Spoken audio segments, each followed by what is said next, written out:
Fox Sports. We are Baltimore. We are Ohio. The Cardinals came into Cleveland as the cream of the crop in the big leagues, and they flexed their muscles late in the ballgame to take the opener of this interleague series. Tonight, they get the reigning Cy Young Award winner in the American League, Corey Kluber, who is still searching for his first win of the season. Jason Kipnis and the Tribe offense will look to get off to a hot start next on Sports Time Ohio.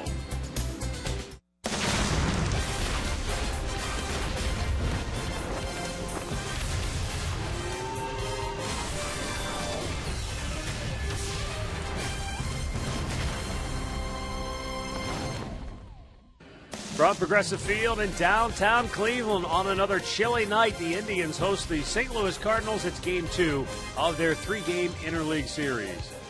Hi again, everyone. Matt Underwood alongside Rick Manning. St. Louis took the series opener last night. We know that the Cardinals are a good hitting club. We know especially that they hit well with runners in scoring position. What did the Indians in last night was that costly miscue, because when you give them an extra opportunity, they take advantage of it. Well, anytime you give a good offense extra outs, they take advantage of it. There's a little bobble there. They may not have gotten a double play, but you have to get an out in that situation. And then what do? They capitalize. They started to score, and all 8 runs coming with 2 outs yesterday, but that was a big inning. That's right after the Indians came back. They put 3 on the board. They made it a 4-3 game, and the next thing you know, it's an 8-3 game. And that's just how St. Louis does it. And anytime you get the extra outs, they're too good of an offense to give them 4 outs in an inning. The Indians will face John Lackey. They've seen plenty of him in the past. The Cardinals will see Corey Kluber, a guy they're not very familiar with. And it's hard to believe that here we are in the middle of May and we're still looking for Kluber's first win of the season. It is hard to believe after 7 stars, but one thing about Corey Kluber, his stuff has been good enough to win. There's no question about it. His offense, he's got to get a little help from that team and maybe give him a lead one time. I think he's only had 1 lead all year long, and that goes back a long time. He needs the confidence to go out there and pitch, and it's going to be against a good ball club. We'll see. If they get him runs early, I think he'll be fine. John Lackey, as you say, a 500 pitcher against the Indians. He's 2-1 this year, but he's a veteran. He knows how to win, and he knows how to get outs. All right, when we come back, Andre Knott will join us to explain what Corey Kluber has to do to get a W here tonight. Cleveland Indians baseball is brought to you by W.B. Mason, the official office supplier of the Cleveland Indians. By McDonald's, I'm loving it. By your local Toyota dealers. Visit buyatoyota.com. Toyota, let's go places. And by the injury lawyers at Elk & Elk, proud sponsors of the Cleveland Indians. Call 1-800-ELK, Ohio.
All right, it is downright chilly tonight as we get ready for baseball here at Progressive Field. The good news is the wind has died down quite a bit from what we had last night.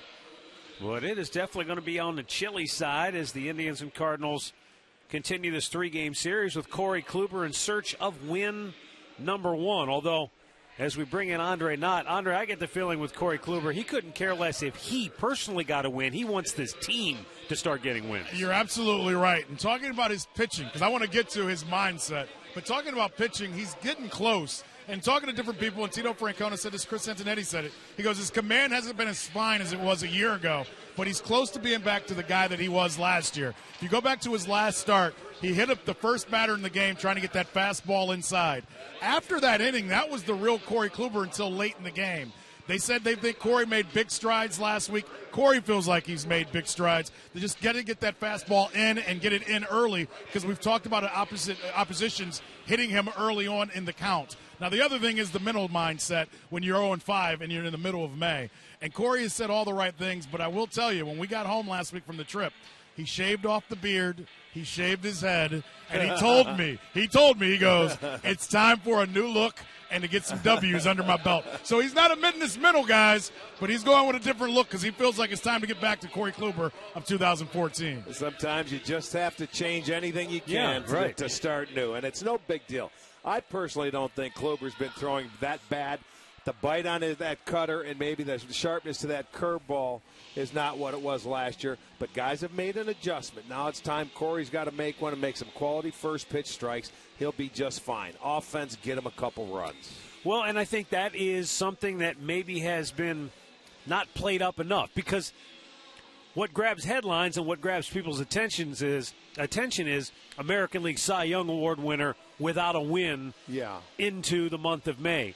But what has not really been talked about enough is that he has not had the luxury of going out there with 3, 4, 5-run leads or with an offense that has continued to put runs on the board. Hey, it's not necessarily an excuse that Corey Kluber would even throw out there, but it is something to think about. The Indians take the field behind Kluber here tonight, and we'll take a look at Mike Matheny's starting lineup for the Cardinals presented by Toyota. Colton Wong hitless last night is the leadoff man, followed by Matt Carpenter. Matt Holliday 2 for 5 with a big home run that blew it open last night, hits third. Then it's Johnny Peralta, Jason Hayward, Yadier Molina, Matt Adams, Mark Reynolds, who had 3 hits last night, and Peter Borges batting ninth. Tonight's Northern Ohio Honda starting pitcher Corey Kluber.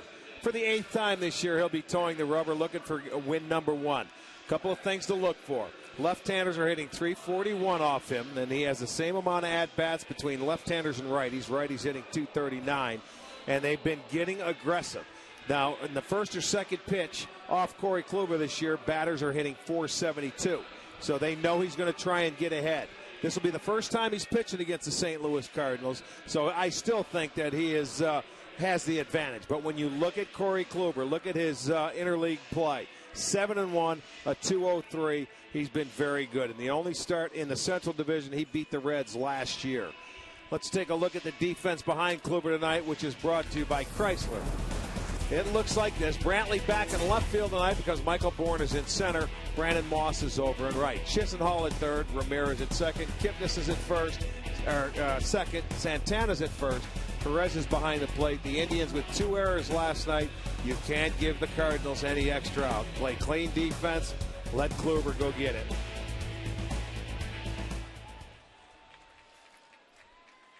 Mike Everett has the plate. Tim Timmons is at first. Todd Tishner at second. Tim Welke is down at third.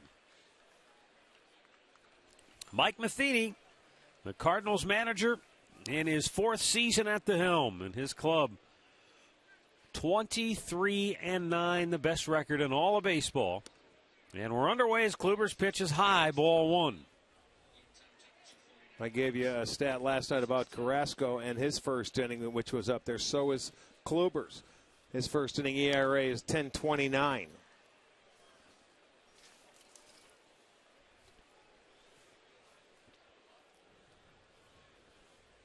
Well, Rick, in their first 31 games this year, the opposition has scored first 21 times, and the Indians have lost 17 of those games. So whether it's the first inning or just scoring first period, that has been problematic for Cleveland. The Indians have watched their opponent score first in each of the last 5 games and 13 of the last 16. Yeah, it has been a common thread that we see. You look up and it's 1-2-0 early in the first couple of innings. And that's been their MO, where that first inning has been their biggest inning of allowing runs. They've been outscored 14-4 in the first inning at home this year as Kluber blows away Colton Wong for out number 1.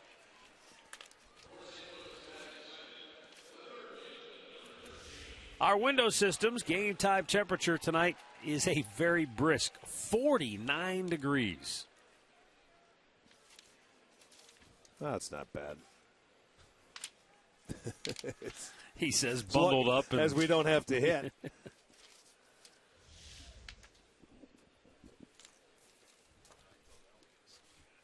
Just don't go getting one of those blankets and throwing it over yourself tonight. Bunted foul by Carpenter. Matt Carpenter was 2 for 5 last night with a double. Yeah, the first 3 at-bats, Carrasco pitched him very tough. And all of a sudden, that 7th inning came around.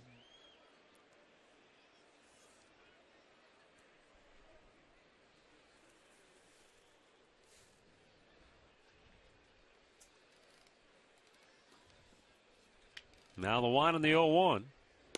A little bit high. Yeah, last night was his first game back from exhaustion, where he missed 4 games. But another multi-hit game. Hit his 15th double.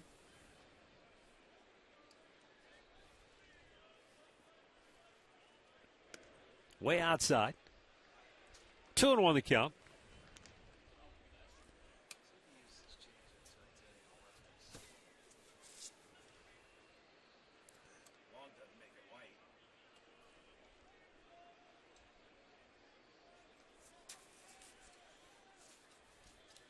And that ball's hit in the air to center. Back goes Bourne, a few strides. And Michael squeezes that for out number 2.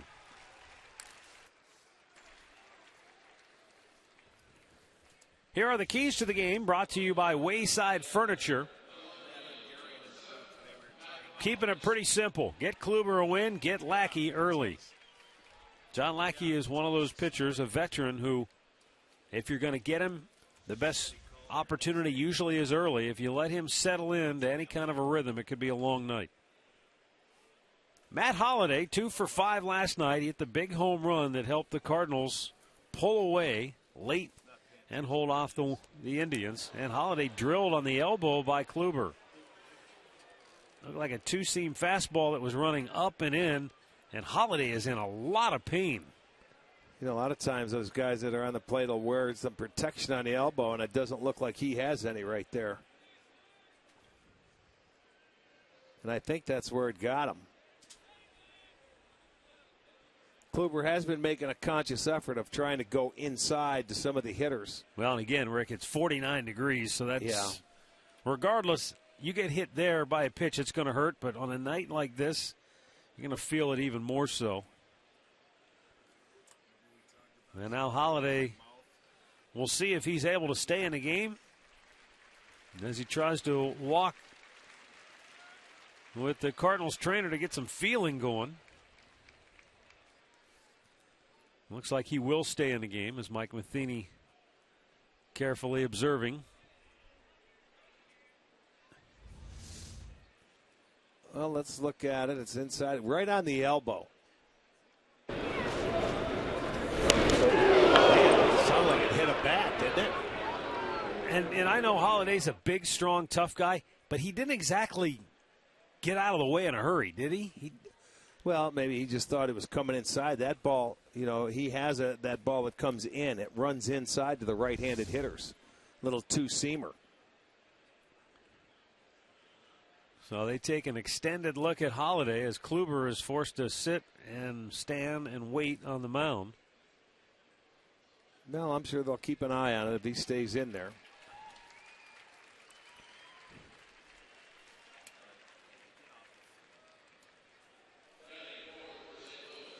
So now we're ready to go as Johnny Peralta steps in.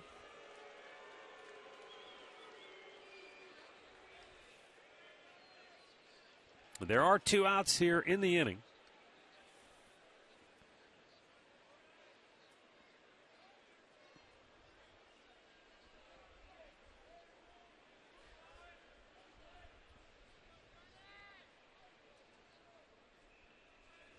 And a pitch low to Peralta for ball 1.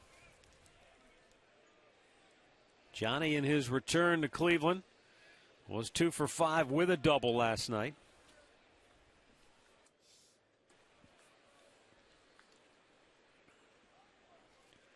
He's the one guy in this lineup that has at least a book on Corey Kluber. Yeah, back a personal when he was book. with Detroit. But yeah, he's the only one on that Cardinal team.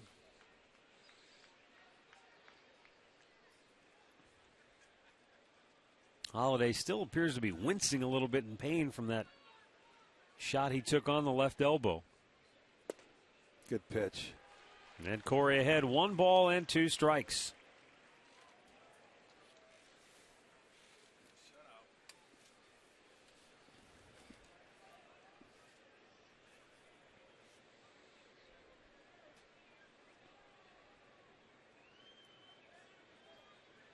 And the right-hander deals. Swing and a miss. He strikes out Peralta to end the inning.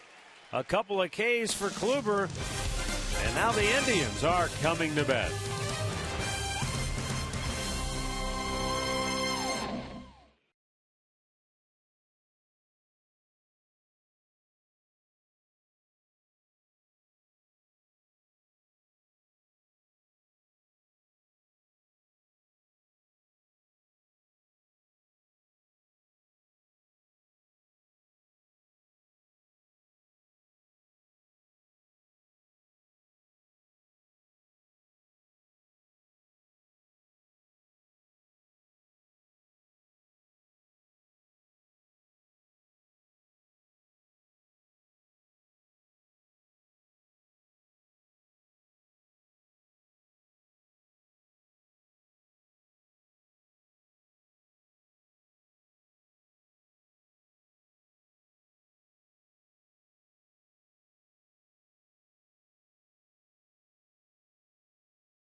No score, bottom of the first. The Indians will come to bat, and this is the lineup for Terry Francona tonight, brought to you by Progressive Insurance.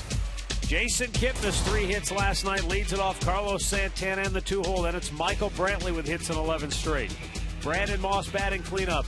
David Murphy with great career numbers against John Lackey. Lonnie Chisenhall batting 6th. Then it's Bourne, Perez, and Ramirez. Tonight's Northern Ohio Honda starting pitcher is John Lackey, no stranger to the Indians. He's making his 7th start this year. He has thrown 6 or more innings in 5 of his 6 starts. This will be his 20th career start against the Tribe, where he is 8-8. And that pitch low and in, ball 1 to Jason Kipnis.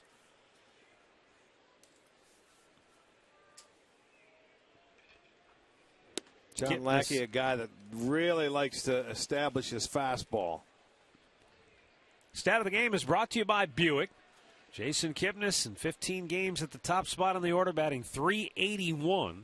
He has 10 hits in his last 18 at-bats. And that gives him hits in 4 consecutive games.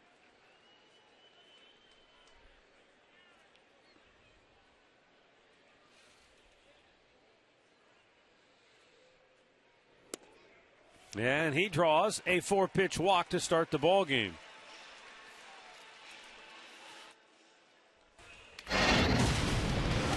Last night, 3 hits for Kipnis, and 2 of them were doubles. And he's got that opposite field power stroke going. He's just hitting the ball where it's pitched. He's locked in. He's seeing it well. He's putting good swings on the baseball. Ball's jumping off his bat.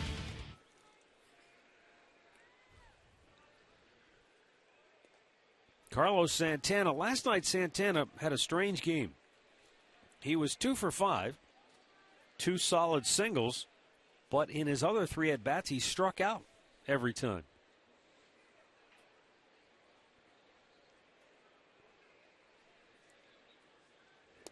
Normally, Santana's a guy, he's going to have his strikeouts like every power hitter will, but normally he mixes in a walk almost on a daily basis. Sure he does. Leading the league in that category with 25.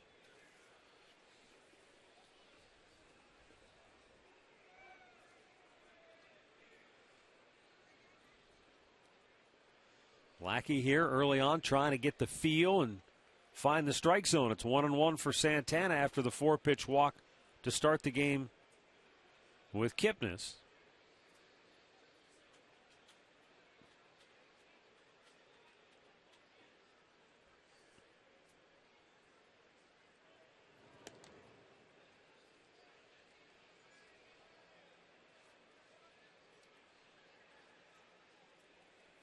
Lackey coming off a start against the Cubs where he pitched 7 2/3 innings, had 10 strikeouts, won that ball game. Gave up 5 hits and just the 1 run. Santana swats it foul, and the count 1 ball, 2 strikes. Lackey, a guy that you want to try and get him early, get the ball up. You'll see a lot of fastballs from him. He likes to establish that and, save that breaking ball for the second, maybe third time around, and he throws the changeup, but he's not afraid to use that fastball in or out.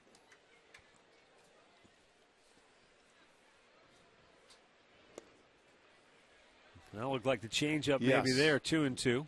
Yes, it was. Seeing if Santana would expand.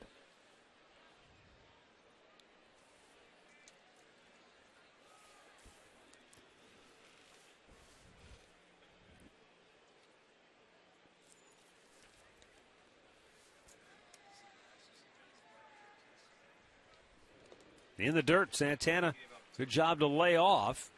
And now the count is full.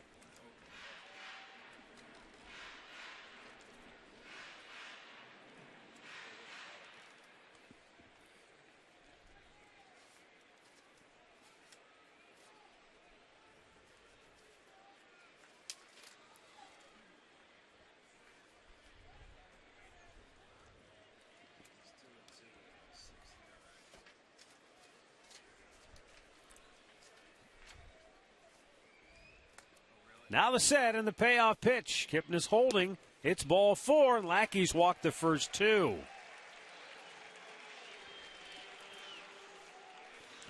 Let's take a look at the Cards defense, which is brought to you by Chrysler. They're rated 11th in the league with 23 errors. It'll be Holiday in left, Borges is in center, Hayward over in right. Carpenter in third, Peralta is at short, Wong at second. Adams is at first with Molina doing the catching.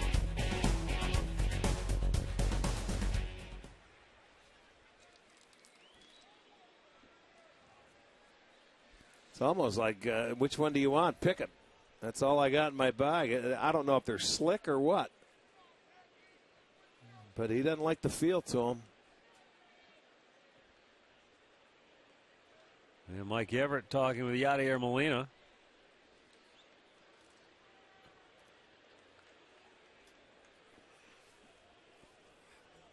It's kind of the oldest. That's the oldest athletic excuse in the book, right? Got to be the ball. Got to be something wrong with the ball. Yeah, I know it's cold. Is it that cold out? That's the question.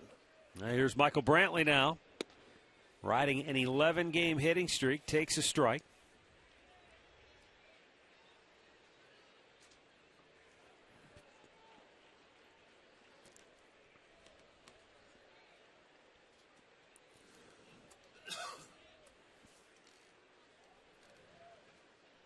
.462 hitter with runners in scoring position.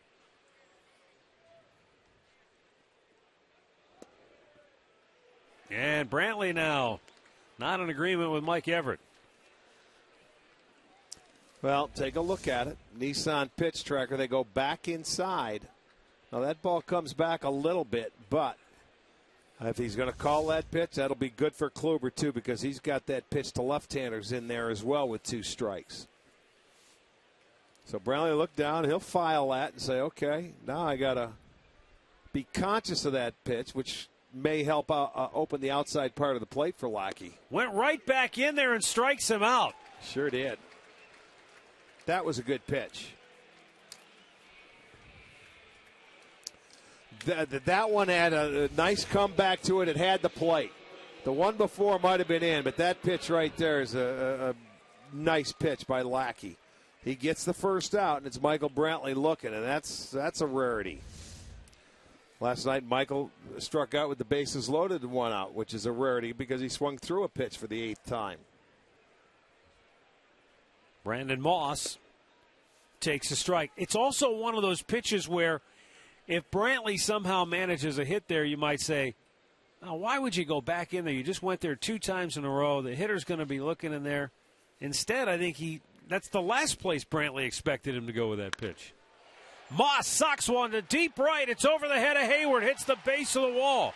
Kipnis tearing around third. They're going to wave him home. Throw goes over the cutoff man, and Kipnis will score the game's first run. Brandon Moss with an RBI single. Santana goes to third, and the Indians lead it 1-0. Boy, that ball jumped off the bat of Moss. And it was played nicely out there by Hayward off the wall. And I'll tell you, it was going to be tough for Kipnis to score if he hit his cutoff man. This will be our McDonald's. I'm loving it because the Indians are going to play from in front tonight.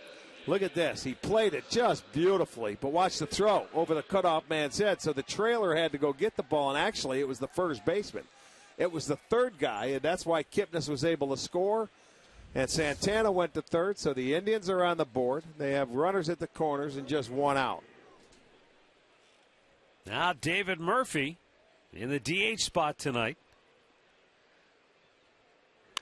Bounces it to first, snared by Adams, but in foul ground. That's a good thing. That is a good thing because Adams was coming home with the ball, and they had plenty of time.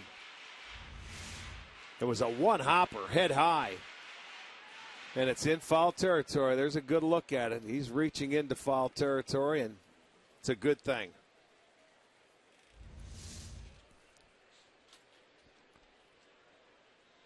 Murph back in there DHing tonight. He played left field last night because when you're swinging the bat like he is, they want you in the lineup.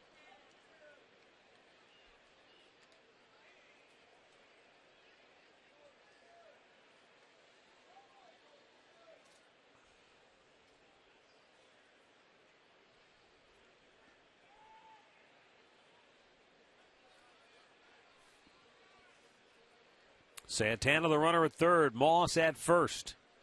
1 down in the first. The Indians have the early lead. And the 0-2.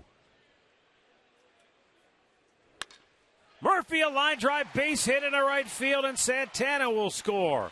Moss stops at second.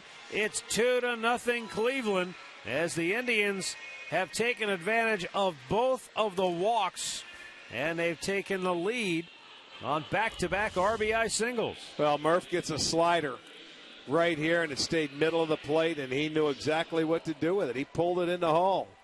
He had a good pitch to hit, and he hits it. So give him the RBI and another RBI single. That's good for the Indians, and a lot of times they get that early. They start to relax a little bit.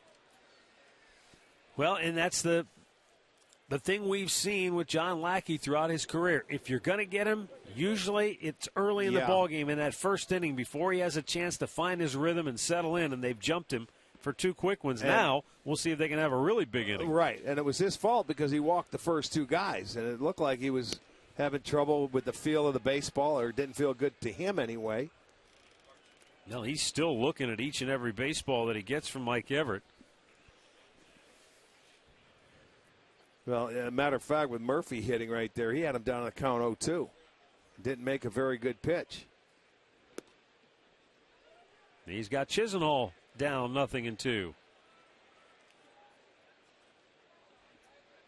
Yeah, and if you're a left-handed hitter and you're watching from the side looking up there, you can look inside early because he's not afraid to go in there with that pitch. Did it with Michael Brantley on 2 or 3 consecutive pitches. Well, that's the thing. You can look in there because it's probably a strike if he's throwing it in there. See, right in there again. He doubled up. He doesn't want to give you guys any swinging room.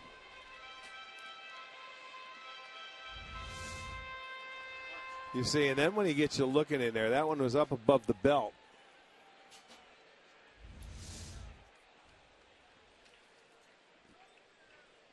Now that Chisenhall went after that pitch, you think he goes away with a changeup here? He could. He's thrown 11 straight strikes.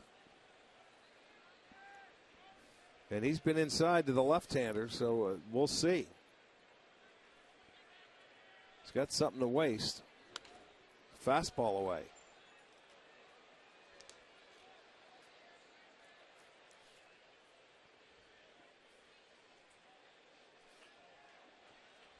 .22 pitches and counting for Lackey.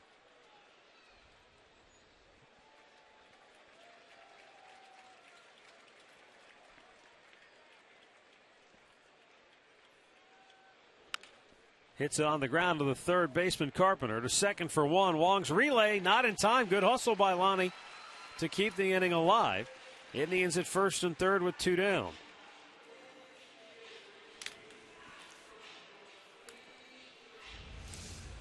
Well, he went after that changeup, and he was already moving out of the batter's box. He had a good jump, and that's why, in turn, he beats it out.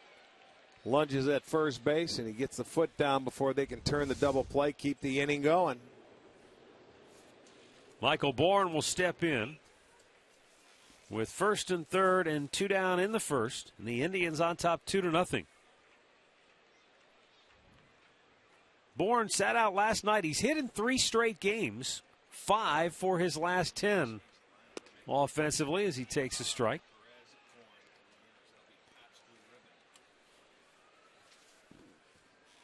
They tell us Lackey has now thrown 14 consecutive strikes. But remember, he walked the first 2 to start the game. That's downstairs and the string is broken.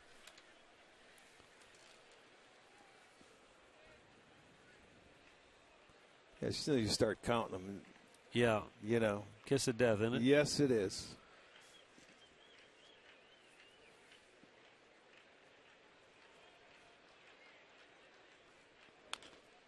This 7th spot in the order seems to agree with Michael Bourne. Granted, it's a small sample size, but he's 5 out of 12 with a couple of runs scored. In the 4 games that he's batted 7th, that equates to a .417 batting average. Now, whether or not that kind of success for him continues, a lot of it depends on where Terry Francona decides to put him in the lineup. Well, that's the thing of it is, you just want to make 1 through 9. You know, he sat yesterday, and you just want to be in the top 9 if you're going to be playing. But you're going to have to swing it because they need the offense. Outside 2-2. Well, you can hear the umpire. He told us it was outside.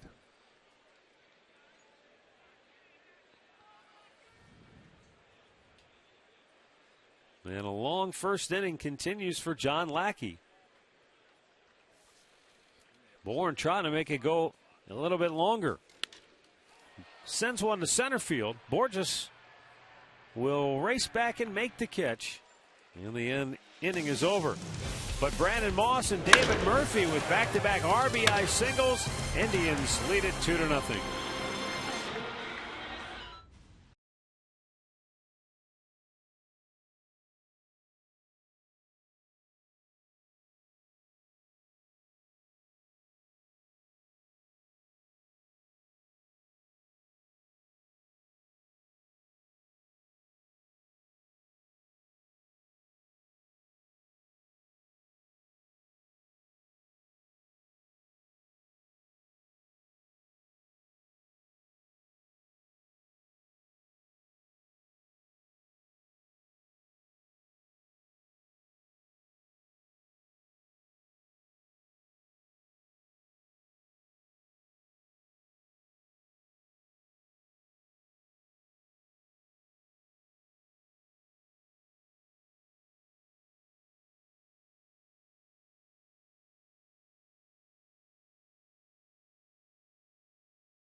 Baseball all season long with MLB.com at bat on your smartphone or tablet. You can stay connected with live radio broadcasts, stats, breaking news, and more.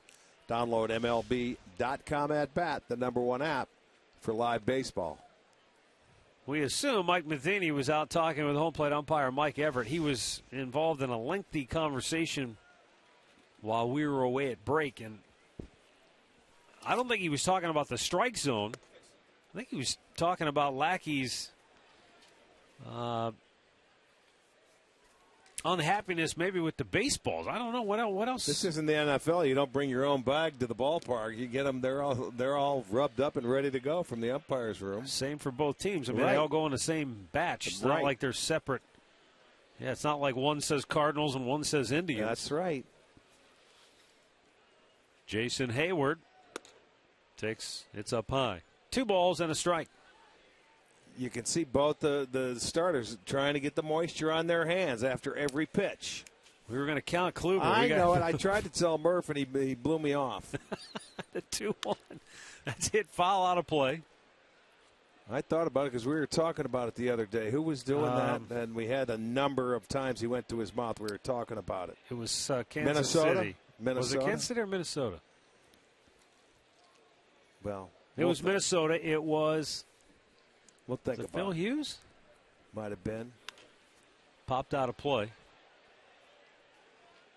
Went to his mouth 89 times, I think, during the ball game. They counted. Right. And then you said, well, let's count Corey Kluber because he's got to be right up there. That's after every pitch. Now the 2-2. Pitch outside, full count.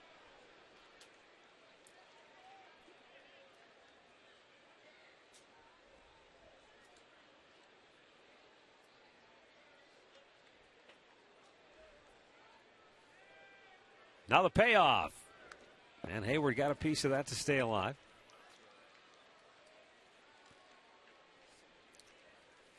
It was the big guy, Mike Pelfrey. That's who it was? Yes. Remember he pitched 7 innings against the Indians?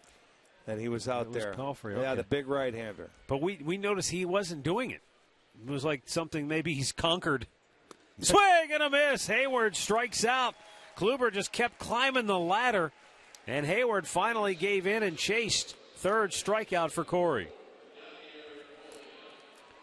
Well, let's see. This ball is elevated above the belt. Yes, that's shoulder height.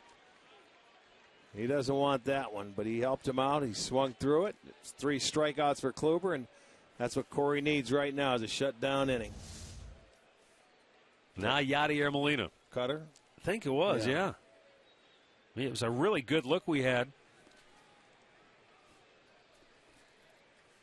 From downstairs, Carey was really tight, and you could see the ball right out of his hand. You could just see the way it, The little dot. yeah, spinning up there.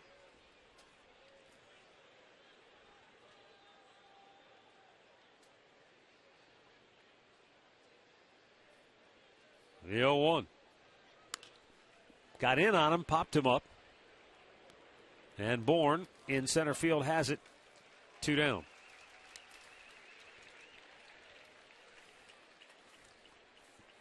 Time now for our Levin player profile, and today we'll turn it over to the manager, Mike Matheny. One of 5 managers to lead his team to the postseason in each of his first 3 full seasons. You see the others Yeah, there. I remember Gardenhire did, and I didn't realize Durker. He came out of the TV booth to go manage, didn't he, in Houston? Only Cardinals manager to do it, which, you know, again, it's a club that's had some very good managers over the years. Tony La Russa, Whitey Herzog.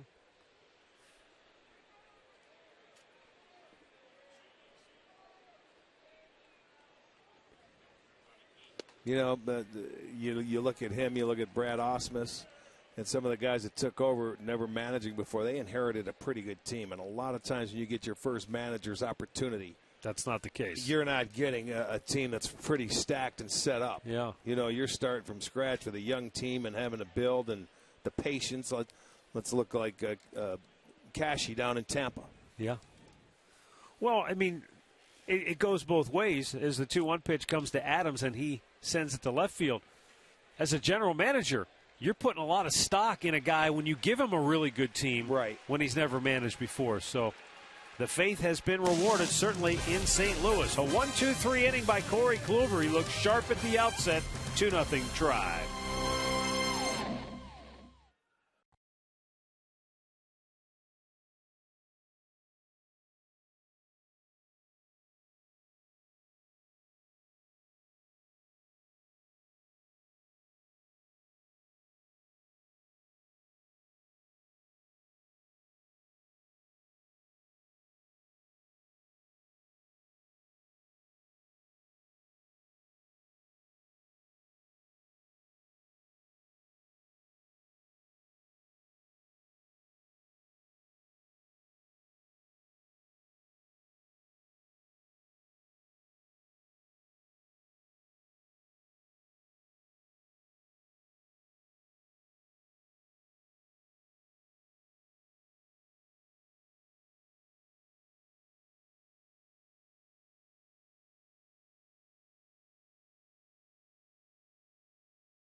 Matt Holliday unable to continue for St. Louis. He's been replaced in left field by Pete Kozma. Holliday was hit by a pitch from Corey Kluber in the first on the left elbow, and he was in a lot of pain. He stayed in, but unable to answer the bell here in the second.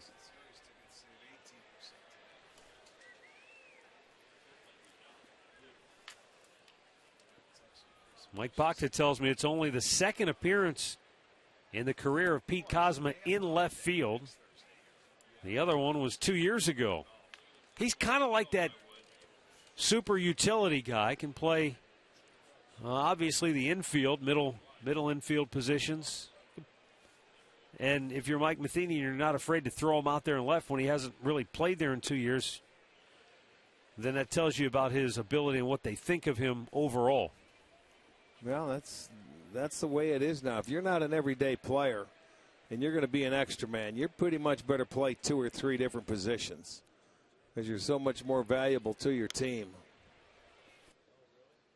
You know, if you're basically a middle infielder and you're not playing every day, you better play second, third, possibly short, and they can throw you out in the corners because you're athletic. In a pinch, you may not have to play there every day.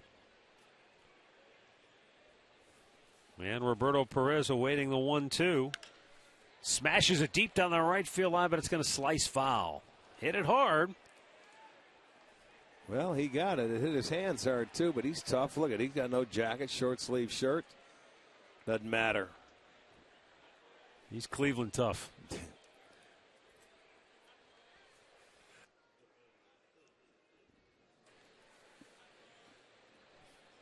John Lackey trying to retire Roberto Perez.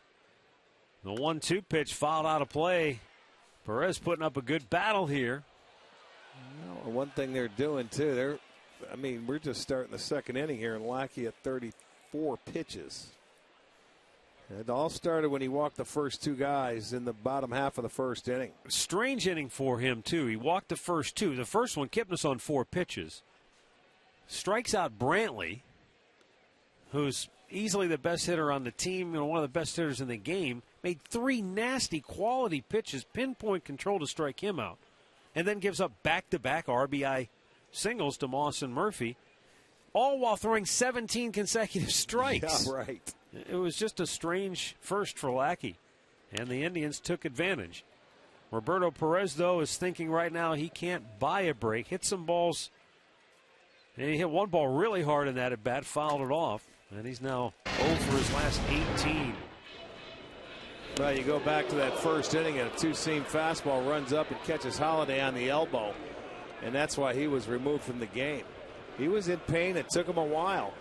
He stayed in the game. He ran. He went out the outfield, but come the second inning, he is in the clubhouse getting it iced down now.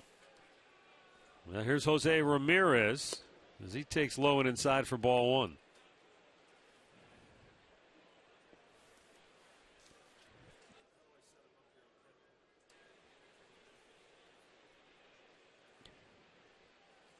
Now the 1-0 hit pretty well to left. They were playing him really shallow, and Cosmo's burnt. That's going to go all the way and short hop the fence in left field. And into second base with a double is Jose Ramirez. And even if they'd have been playing him normal depth, they weren't going to catch that one. That's exactly what I was going to say. They were really coming in and pinching in left field, and he smokes this ball. It short hops the wall. Look where the left fielder is right there in your picture. Looks like he's playing deep shortstop. But I haven't seen Ramirez drive a ball like that to left field. I think that might be the first time all year long. But he hit it very well, and it goes as a double. His third of the year. And now a runner in scoring position for Jason Kipnis. Let's go down to Andre, who has more on the Indians' new leadoff man. Yes, I don't want to scare Rick with all the numbers I'm going to give him, so I'll do this as well. Basically, coming back from the oblique injury, Jason Kipnis last year only had 7 hits versus off-speed pitching. He's already done that in the last week and a half, and I bring that up because he's able to keep his weight back and bring the bat through the hitting zone. His contact rate is up from 82% to 90% this year, now that he's in that leadoff school. 7 hits after the oblique injury on off-speed pitches last year? 7 last year after the oblique injury. Told you how difficult it was for him to drive through the ball. Wow. Drive through and stay back, I guess, because you probably start cheating when you're trying to, it's hurting there and you want to get out for the fastball. But you certainly can't stay back for a breaking ball. And you don't want to check your swing, I'm sure. Well, I want to know how Andre figures all that out. Who told you that? I got a big calculator. Oh, you were sitting at home watching calculator. us? I got a calculator. You weren't watching this last year. How do you know that? They do. Hey, we use calculators in football sometimes too. Well, Rick still uses a calculator or calendar for his calculator. I bet he can probably tell us what time it is. We're looking at the sun too, right? Oh yeah. I can tell you whatever you want to know. Jason Kipnis, by the way, not happy with that last call. It's 2-1. And smashes it up the middle, backhanded by the second baseman Wong, and he'll throw him out 2 away. Boy, that is a big out for John Lackey, who was sort of teetering after giving up the double to Ramirez. He was 2-0 to Kipnis. And he gets a big strike call and a huge out, 2 down. And up comes Carlos Santana. Well, watching him go through that lineup the first time, if you're Santana here, you can cheat a little bit if you want, and maybe look inside early in the count because he's been throwing a lot of pitches in there, and let's see if he makes the adjustment the second time through. And off the plate, ball 1 to Santana. All right, stay in there because he's been doubling up on it. And then if he throws anything away or anything off speed, you take it. I'm saying that's the theory I would be looking at just from watching him go through the lineup. Fastball. That one looked like it came back over the plate, but Santana might have still been just a little Okay, well, too you quick. Can say he's talking to himself. He was. Stay inside. Carlos, I'll tell you, Carlos is so quick on a fastball. Here's that last pitch. Yeah, that comes out, and it had some run to it. Carlos is so quick on the inside, but his swing gets long, and he tries to hit home runs. And that's what happens a lot of times. He hit a ball up in the bleachers. It's still up there. Lackey with a pinpoint accurate pitch that time to get ahead now, 1-2.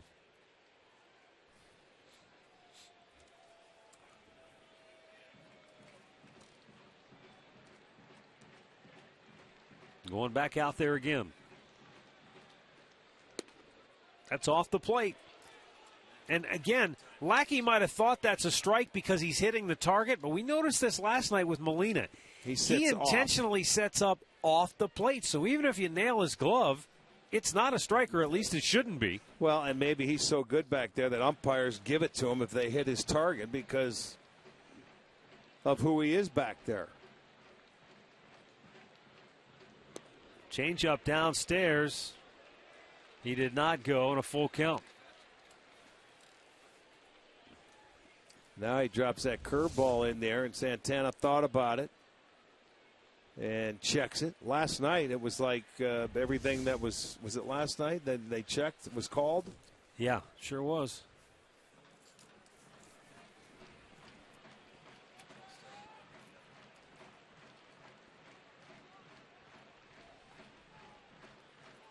And the payoff pitch. That slider bounced in the dirt. Santana draws a walk, and the Indians have him at the corners with 2 down now for Michael Brantley. And this ought to be an interesting matchup here because Brantley's probably still stewing over that last at bat in which Lackey struck him out on 3 pitches. All 3 were right back over the inside corner. Well, he started, got that call. Michael didn't like it. And then he gets set and comes right back in. That was the one that called him out, and that was a good one.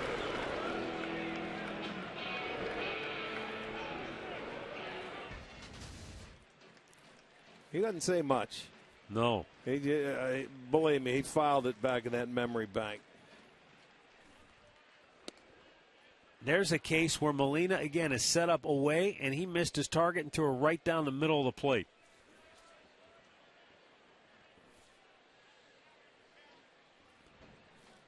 This is going to be the 50th pitch of the game for Lackey.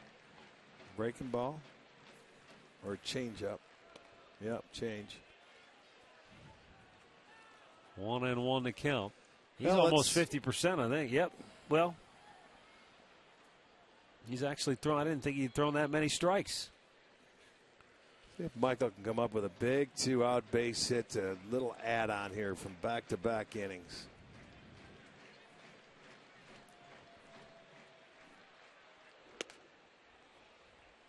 Came back with another changeup. It's 2-1. See, Lackey, he never gives in, boy. It was like Lance Lynn last night. He kept going out there, he'd get ahead, and boy, he'd go out, and when he had to, he'd come in and throw his strike. They don't give in to any hitters, boy. You got to remain patient. You got to remain disciplined.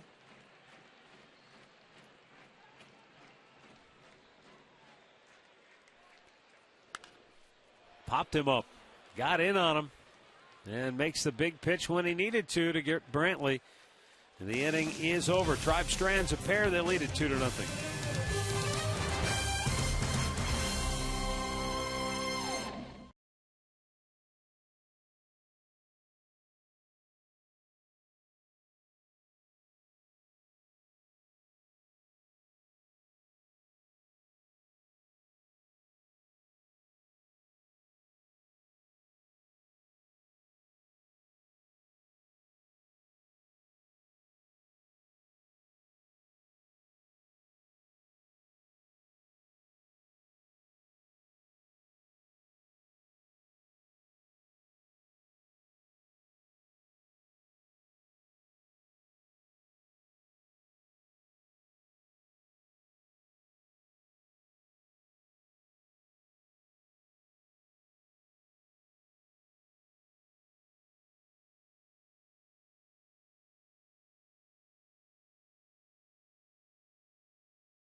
Take on the Cincinnati Reds on Saturday, May 23rd. And you can save on tickets. You can buy lower reserved or lower box by May 18th, and you'll receive 19% off. The deal is available only at Indians.com.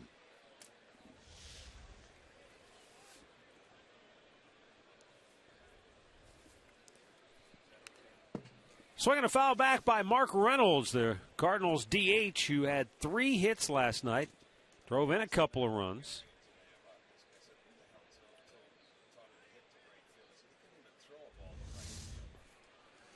Look at Kerry's got us right in your living room, Oh, Kerry. he took that one in the gut. Still standing, too.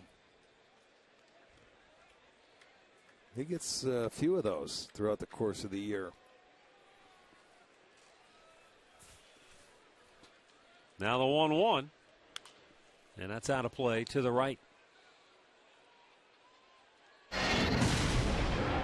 Reynolds looked like a different guy, last night? He sure did. He did to me because, he drove in the first 2 runs. He went up the middle with another one. That was scored a base hit. That was a gift.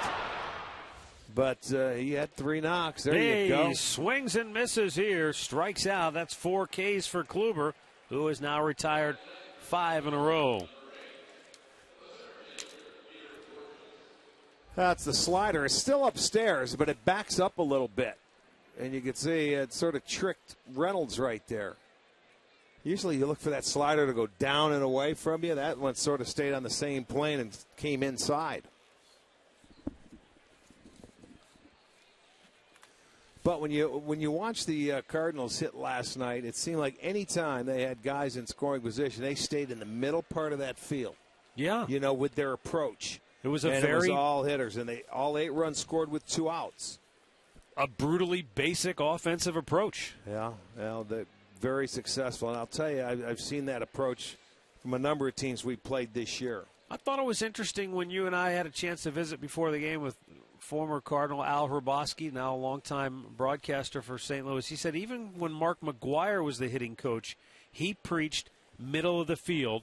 Up the middle, take it the opposite way. And you think of Big Mac as being the big pull hitter, power, hit the ball out of the yard. But as a coach, stay basic. Yeah, but he could hit the ball out of the yard any place in the yard. I mean, he could hit one out of the Grand Canyon when he played. But when you're looking at it, yes, you stay on the baseball and you have more success because these guys nowadays, with the sliders and the changeups, they're so good. You've got to use the whole field. You hear people talk about inside the baseball. Well, that can mean a number of different things. There's a perfect pitch there by Kluber. Peter Borges out on strikes. That's 5 Ks for Kluber. First time through the order. St. Louis 0 for 8. 5 strikeouts. Yeah, that's first time through. 5 punchies. And right there, down at the knees on the outside corner, that's a perfect pitch. Like to see that.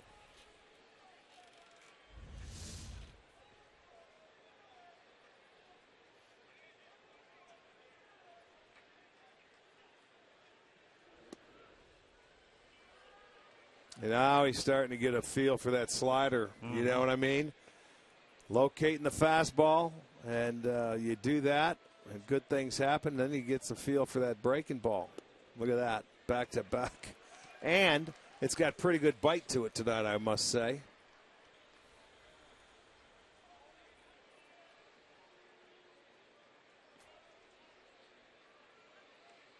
Now the 2-strike pitch to Wong. Little bit outside. So the breaking ball's coming in and then went with a 0-2 two-seam fastball away.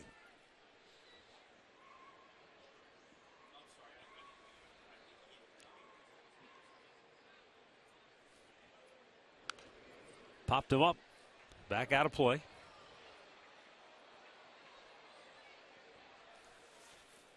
Colton Wong 0 for 6 so far in the series.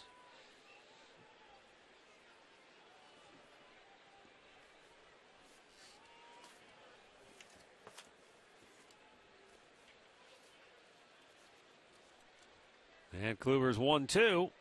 That breaking ball bounced in front of the plate. And we're back to even now.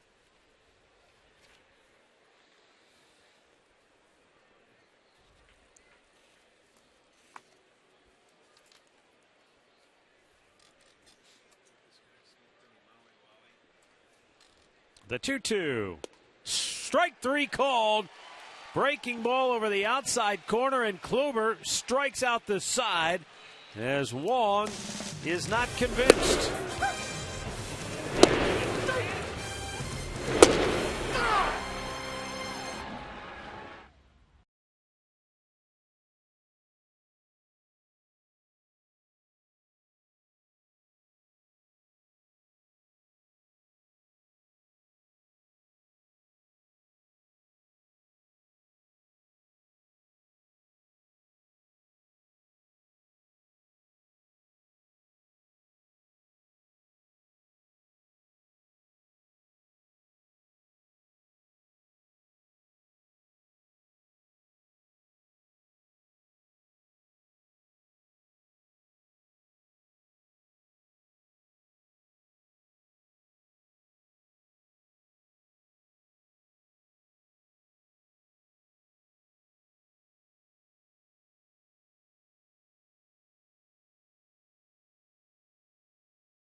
Just a reminder as you enjoy a cold one to stay tuned later in the game for Miller Time.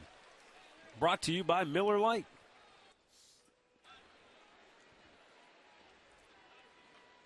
Two 2-0 Indians. Third inning, Brandon Moss will lead it off. RBI single his first time up. And he lines one off the glove of Wong and into right field for his second hit of the game.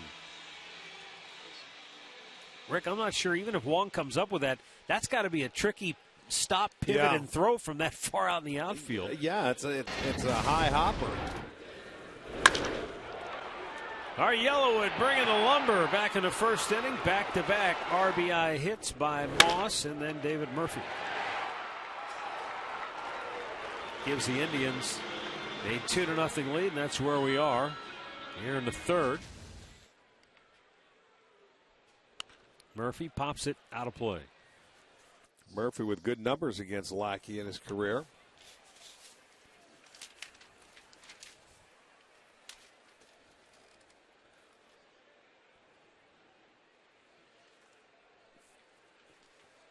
Continues to swing the bat well at home, batting .296 here at Progressive Field on the year.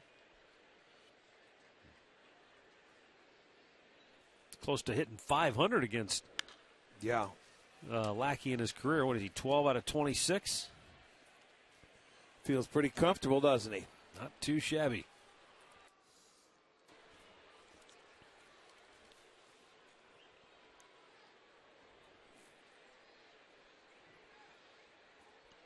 Tell you what, the only thing that's kept Lackey maybe still standing in this game is the fact that he's been able to retire Michael Brantley twice.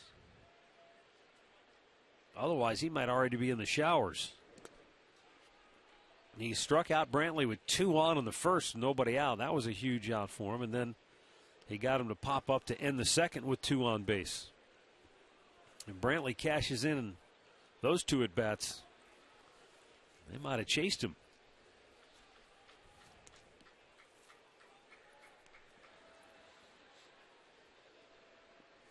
Lackey knows about pitching under pressure, though. I mean, he was the youngest pitcher to start and win in a Game 7 of the World Series in a long time. Back in 2002, when he led the Angels to the World Championship. First rookie pitcher to win Game 7 of the World Series since 1909. How about that? Popped up on the infield. I remember him starting that game, too. You're thinking, boy, this young guy, how can he handle that pressure? But, boy, he went out there with ice water in his veins. Well, and think about that. And I guess it's very similar to 1997 with the Indians and Jarrett Wright. I mean, Jarrett Wright could have been that guy had they hung on to win the 7th game of the 97 World Series. Yeah. But like Lackey, didn't start the year with the club. Started the year in the minor leagues. But at the end of the season, that was the guy you wanted on the mound in that final game. That happens a lot. Lonnie Chisenhall bangs it foul. He looked like he was sitting for something inside there and let it go early.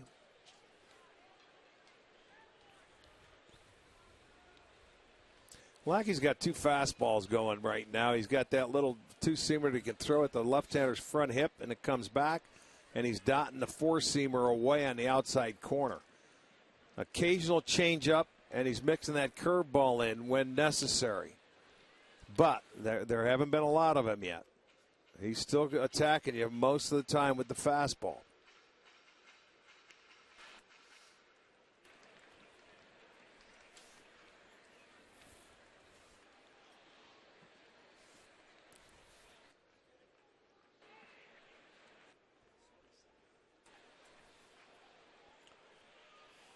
No balls, 2 strikes, 1-on-1 out here in the 3rd.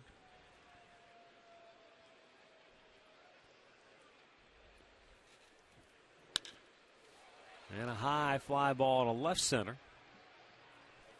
Borges calls for it, grabs it, 2 down. Well, 10,000 fans will receive a 1975 replica jersey. That's courtesy of Shears on Saturday, May 23rd. That's the old red top, the red jerseys, man, back in the 70s. I know you've got one. You're going to love it. It's against the Reds. Come on out. You can visit Indians.com for your tickets. I'm wearing mine that day. So am I. I'm bringing mine. It'll be fun. Nice jersey. 10,000 fans. Come on out. Get it. Murph wants one. Yeah, but you have to break yours out of the glass case that it's in. Is that No, you're going to be able to do that? Yeah, I've got one. You got a spare glass case? Yeah. No, that's got the alarm on it. In case of emergency, break glass. It'll be an emergency. Here's the 0-1 to Michael Bourne, who flied to center his first time up.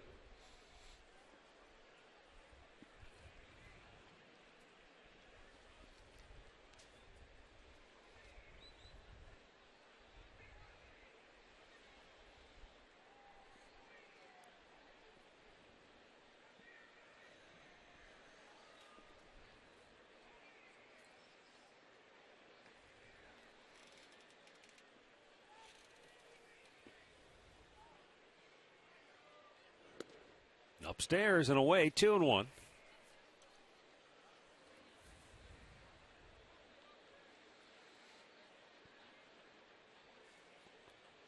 Well, Lackey's in no hurry tonight, is he? No. No, he's not.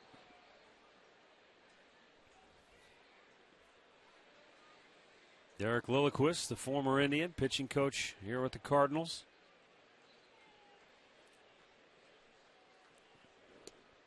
I mean, they got a good start last night from Lance Lynn, but only made it through 6 innings, 4-hit shutout baseball, primarily because he walked 4 and struck out 9. Right. Needed 118 pitches to get through those 6 innings. Well, like I said, he would get ahead early, and then it was full count after full count. And their rotation has some frailties to it, some young pitchers, some guys that have been injured and coming back from injuries. And so they really need Lance Lynn and John Lackey to step forward and be the guys that carry the load and eat up a lot of innings. Yep. Yes, they do. Because with the young pitchers, these guys, well, and we're seeing it here again tonight where he's throwing a lot of pitches, 65 already, but they don't give in. They come at you, and they're not going to give in to you. When you've got your ace on the disabled list. Bouncing ball to second. Wong scoops it up, throws him out, and the inning is over. Tribe gets a leadoff single from Moss, but can't cash in. And after 3, they lead the Cardinals 2-0.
as the sun breaks through the clouds. As we head now to the 4th inning of play. But the people down the right field line are happy. Yeah, they're about the only ones. There's one sliver of they're happy of the ballpark that's encased in sun. Everybody else shivering in the shadows. But warmed so far by what they're seeing from Corey Kluber, who looks like the reigning Cy Young Award winner tonight. He has struck out 6 through the first 3 innings. The only batter to reach was Matt Holliday, who was nailed by a pitch on the left elbow and had to leave the game. Pete Kozma, who took over for him, is due up second this inning. Carpenter takes low, 2-0. He flied to center in the first inning. Let's see how they approach him the second time through. You know, now that they had a chance to see him, it's the first time that Kluber has ever started against the Cardinals. He's had a lot of success in interleague play.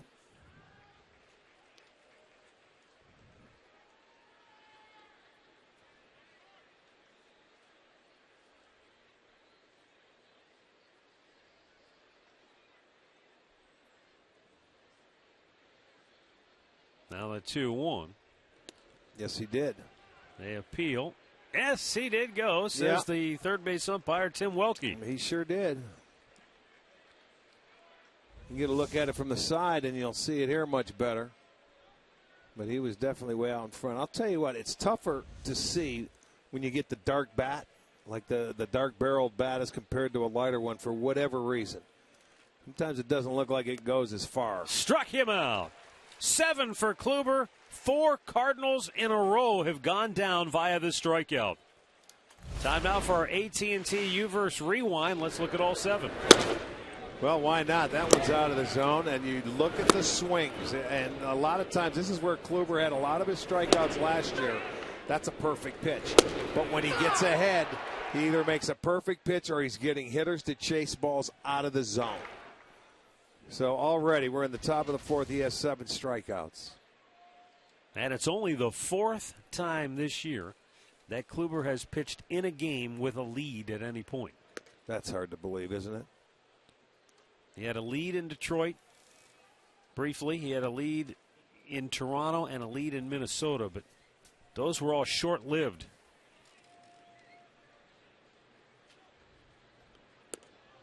Pete Kozma looks at a ball on away 2-0, his first at bat.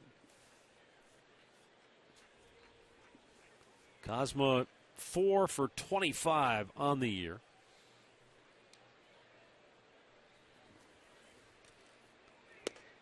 And that fastball was by him at 94. Well, he didn't mess around with him. He just went down. He was behind the count 2-0. He said, here you go. Let's go. Fastball. Hit it.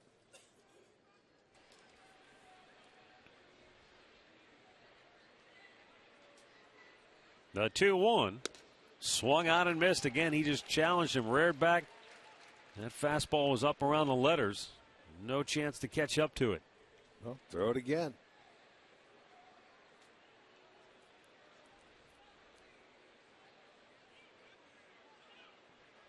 And it's coming again. Throw to right by him. No contest. 8 strikeouts for Corey Kluber. 5 in a row. That's amazing, boy. He just came right back, fell behind 2-0, and threw him 3 straight fastballs, and he was tardy on every one. That was like Salazar in his last start. He struck out the side in two innings, back-to-back innings. Well, here's Johnny Peralta, who went down swinging in the first inning.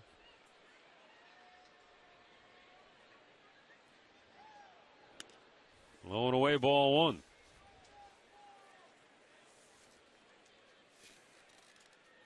Kluber struck out 10 Tigers back on April the 11th in 6 1/3 innings. He only gave up 2 runs on 7 hits in that game. The 10 strikeouts, his best so far this year in his career. He has struck out 14 on 2 different occasions.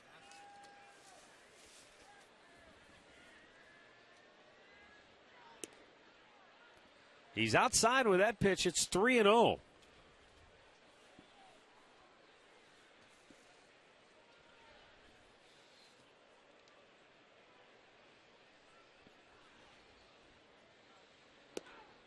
And that low tracer right at the knees makes the count 3-1.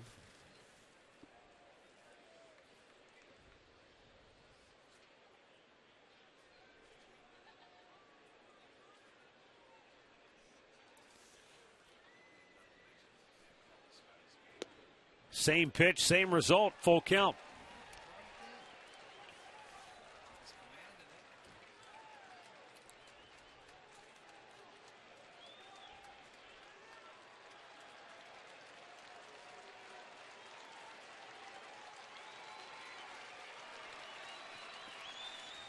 Crowd wants another strikeout. The payoff pitch. Swung on and missed. He got him to go fish.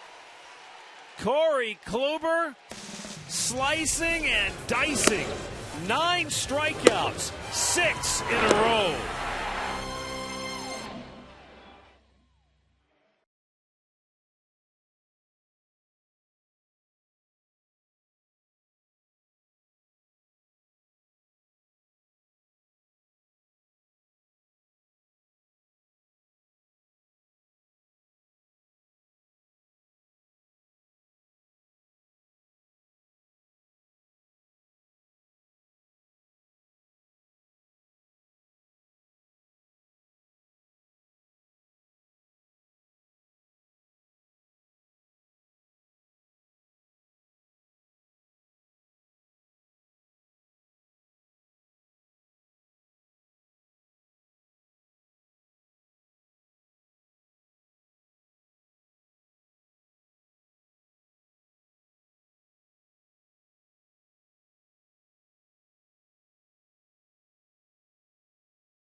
The second annual Velosano Bike Ride for Cancer Research takes place July 17th through the 19th, and there will be 6 different routes that start and finish in downtown Cleveland, including 1- and 2-day rides. Every dollar raised by Velosano participants benefits cancer research at Cleveland Clinic. Get involved by visiting velosano.org.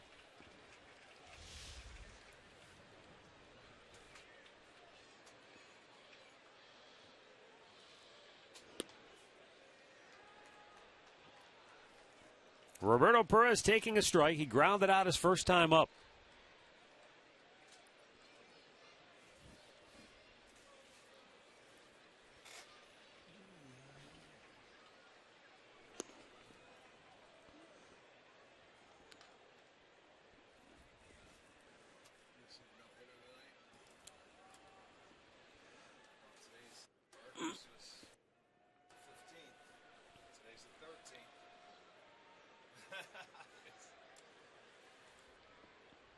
Lackey with a 1-1, and that fastball fouled out of play.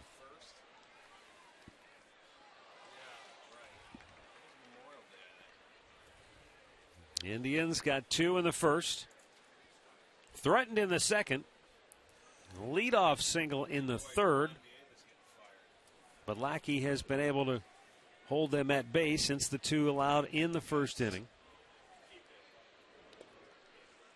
But he is piling up the pitches. As you see there, he's already now at 70 in the game.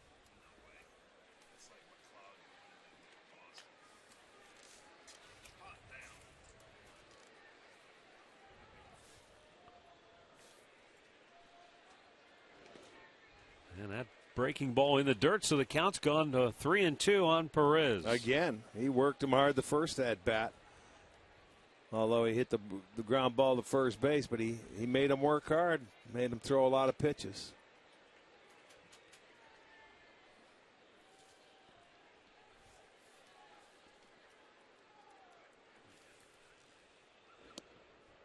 And a late call for strike 3 by home plate umpire Mike Everett. And that rings up Perez. 1 down. Or it's only the second strikeout for Lackey tonight. See that breaking ball away? I don't know if he called it on the swing. You see? That was it. It's a tough pitch to begin with.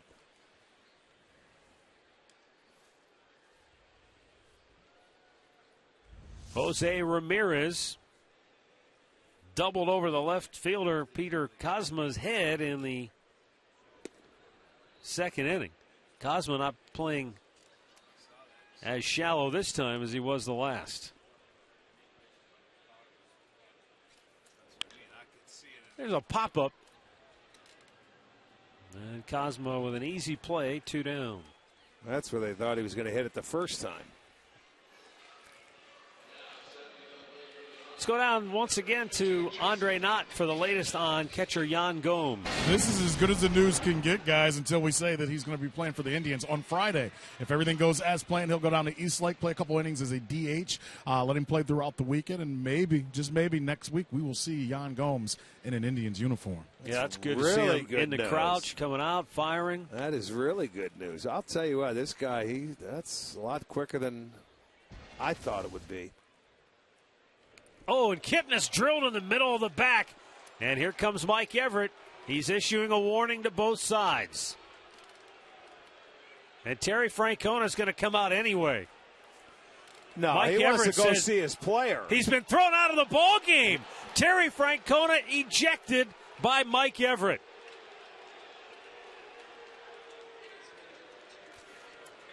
And Terry Francona coming out right now, giving it to Mike Everett.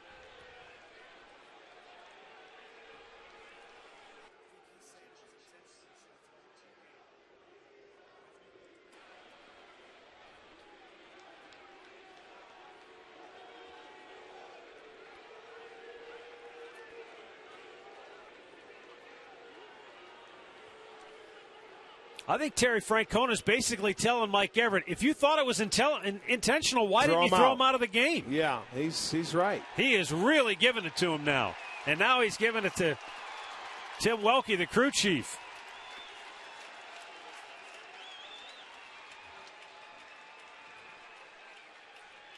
Well, what did you say back in the first inning when Halladay went down? That someone's going to go, it'll happen. The Cardinal way historically has been, you hit one of our guys, well, we're going to hit one there's of nobody yours. on, and Lackey did what he had to do. It was right in the back of the numbers. But that's exactly what Terry was saying. If you felt it was pitch. intentional, there then it he is, should have right been thrown at out the of the number game. 2. Right at the number 2. You can't get out of that.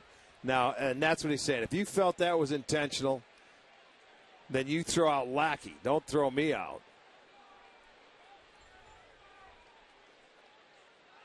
Well, and then escalated from there because, they started talking. And Well, he didn't have much to say. I think that's the problem.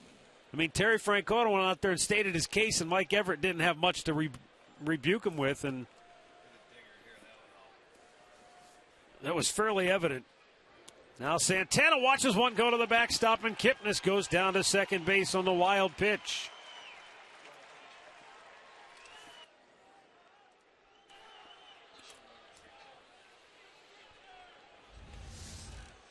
See if John Lackey thought maybe he was going to ask for yet another baseball tonight. He didn't. He took the one Everett gave him.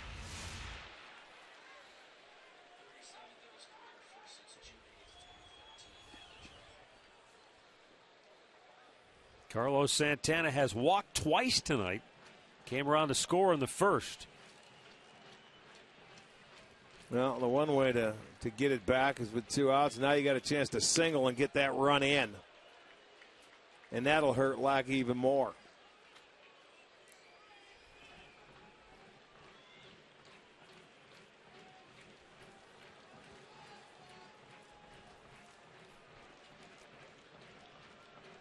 The 2-0 pitch. And a called strike.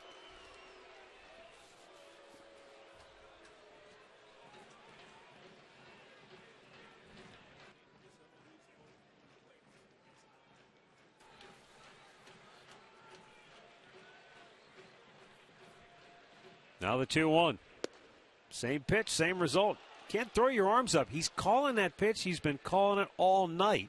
At some point, as a hitter, you got to react to it and know that if it's inside, it's probably going to be a strike, and you got to get after it. Well, you either get after it or you make an adjustment at the plate. You back off and look for it in there. The 2-2. Bounced one in the dirt, and another full count.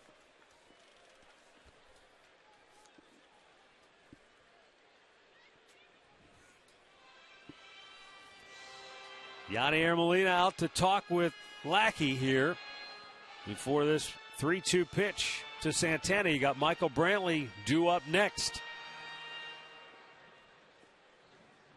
Lackey hit Jason Kipnis in the middle of the back with 2 outs and nobody on base. Kip went to second on the wild pitch. And now Santana has run the count to 3-2.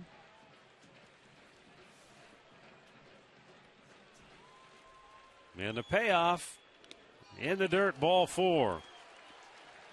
So now 2 on and 2 out for Michael Brantley, who is 0 for 2 in the game. That is the 3rd time that Santana has walked tonight. Lackey has walked 4.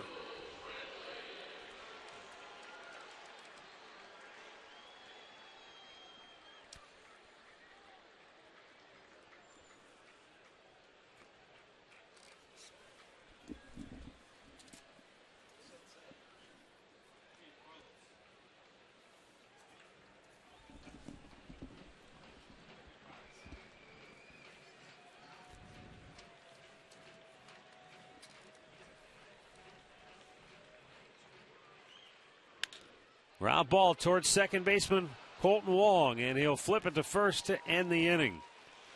No runs, no hits, 2 men left. And after 4, the Indians lead it 2-0. Terry Francona hasn't been ejected in almost 2 years. 37th time, though. He'll watch the rest of this one from his office.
Your Northern Ohio Honda dealers. By the Cleveland Clinic. Call for an appointment today.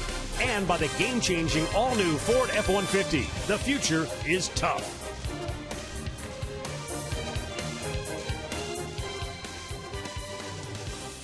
The Indians lead 2-0. Both runs coming in the first. John Lackey has been able to work out of some trouble since then. Corey Kluber hasn't been in no trouble. He's been in total command so far here tonight. He has struck out 9 St. Louis Cardinals batters the last 6 in a row. The only batter to reach, Matt Holliday, was hit by a pitch in the first inning.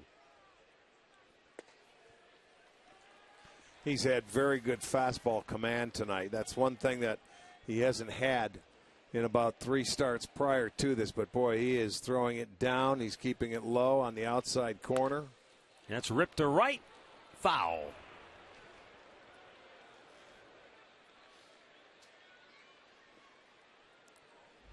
Hayward out in front of this pitch, had a little hook to it, hit it right on the nose, and there it is. It's foul.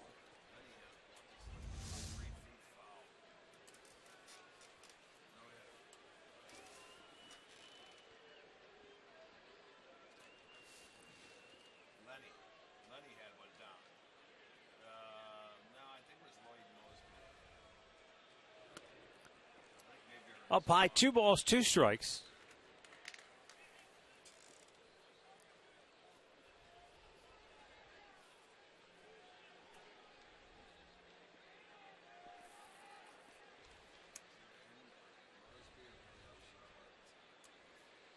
And now the 2-2.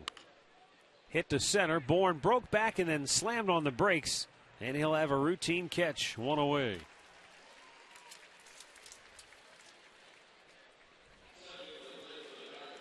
Our injury report brought to you by the injury attorneys at Elk and Elk.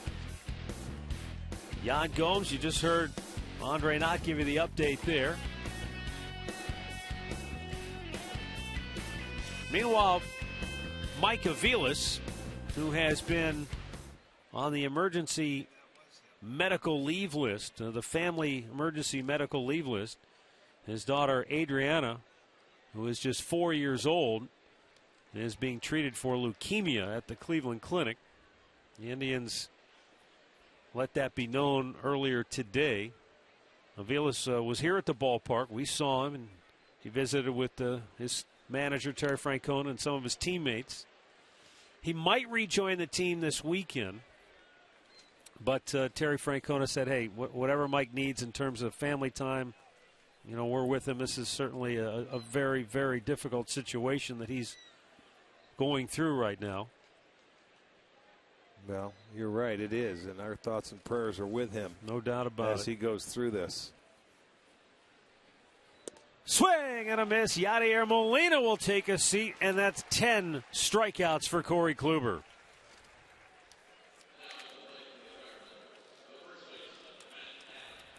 Comes up with a high fastball, and he gets Molina to swing through it up top. He's elevated a little bit, that heater, today. He's gone up about letter high. 15 times in his career, he's punched out 10. Told you he struck out 10 Tigers here in Cleveland earlier this year. Matt Adams flied to left, his only time up.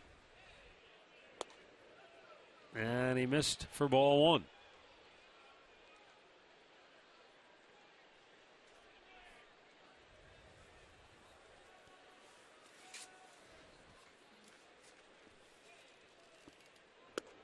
Bullseye evens the count.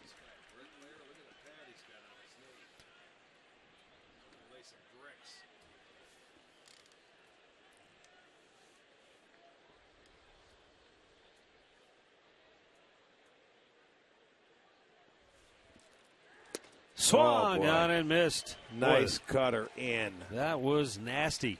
Well, you get started on it, and the next thing you know, it just starts bearing in. You see, in that ball, by the time he catches it, he has to backhand it. Shakes him off twice. Says, I'll take that one. The 1-2. Fastball away? Yeah. He's had good fastball command. Why not throw it? Well, Perez has got to realize that by now. We're into the 5th inning of this game, and he's thrown a lot of fastballs.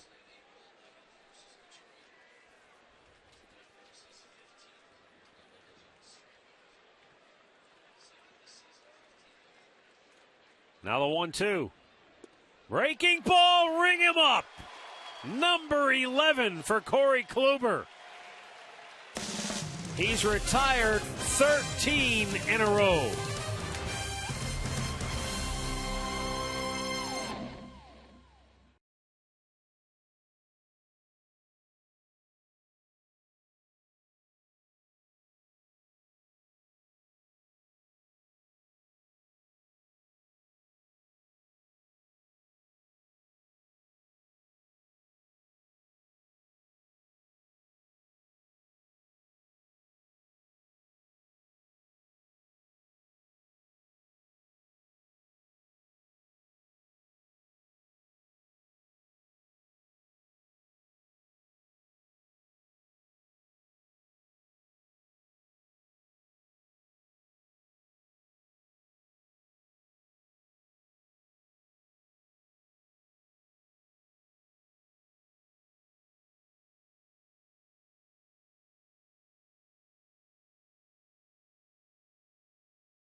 Indians with a 2-0 lead. Bottom of the fifth. 4, 5, and 6 due up for the Tribe. Brandon Moss to lead it off against John Lackey. And Moss fouls it out of play. Moss drove in the Indians' first run of the game with an RBI single in the first. We have activity in the Cardinals bullpen, but it looks more like calisthenics class than anything else. Moss sends a high, towering pop to center. Borges will make the catch, one away. Our in-game recap brought to you by your Toyota dealers. Here's the Moss RBI single in the first. And then David Murphy followed with an RBI single.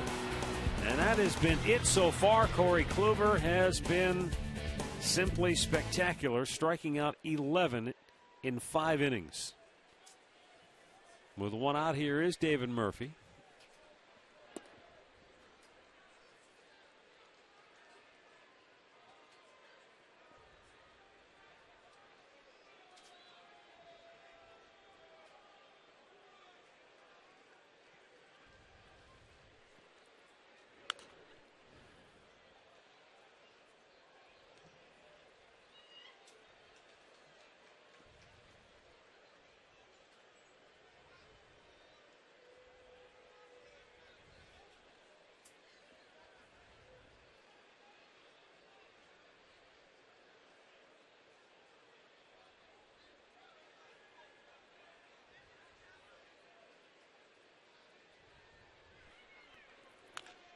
And that's going to be fouled off again. Nothing into the count.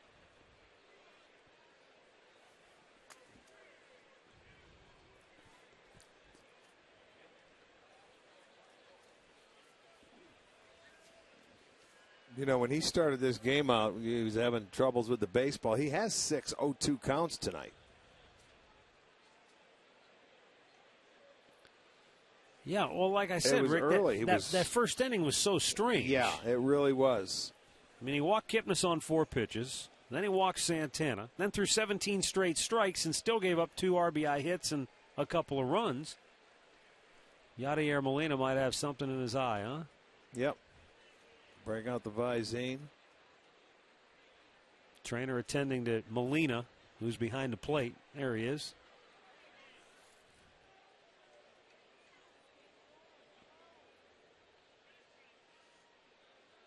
They tell us Molina went on a very strict diet regimen in the offseason and dropped 30 pounds. It was noticeable. When I saw him last night, I thought, man, he looks really thin. Frail. The 0-2 to Murphy. He felt like if he dropped the weight, it would enable him to be on the field for more games, take a little more wear and tear, or I should say, take some of the wear and tear off the knees. Murphy bangs one back up the middle. The shortstop Peralta unloads. 2 down.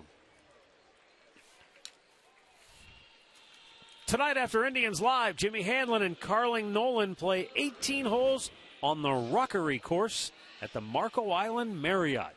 Check out one of Florida's most beautiful courses on 18 holes tonight after Indians Live on Sports Time Ohio. Well, you go down there. Did you ever see that one? We used to. That whole area down there, Marco Island, that Marriott property, outstanding. Right on the ocean. Or the Gulf, I guess. I was going to say, that's okay. Technically not the ocean, old chap. It's the Gulf of Mexico. I'm going to start calling you Oil Can Boyd. That's where they built our old stadium over there. Yeah, that's what you get when you build a ballpark by the ocean. Lonnie Chisenhall 0 for 2 tonight.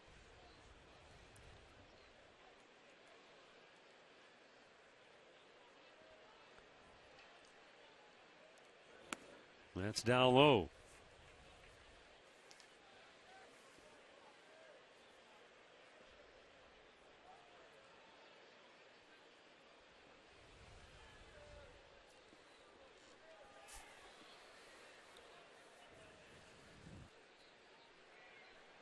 The 2-1. Pop up right on the infield. Right on the mound. Lackey could probably catch this himself. He's called off, and a catch is made by Carpenter. He didn't get out of the way. Indians go 1-2-3 for the first time tonight.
Here's our T-Mobile game changer, Stan Musial, fourth on the all-time hit list with 3,630 hits, and he did not discriminate home or away. No kidding. Isn't that amazing? 1,815 on the road and at home. That's incredible. Is that consistency? I think it's also pretty cool that he's the only guy in the 3,000 hit club that get it as a pinch hitter. Yeah.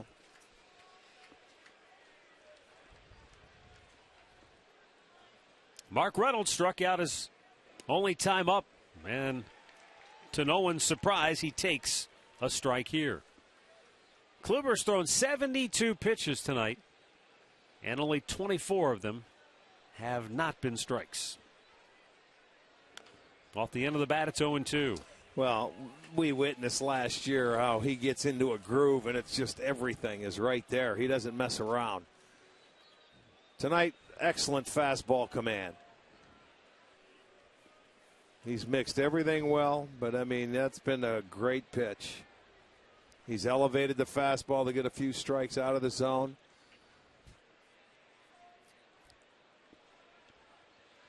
And that slider away.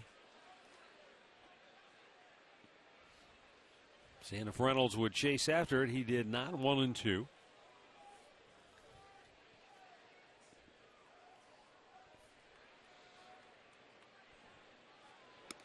Upstairs, 2 balls and 2 strikes. 8th time he's had a hitter, either 0-2 or 1-2 tonight.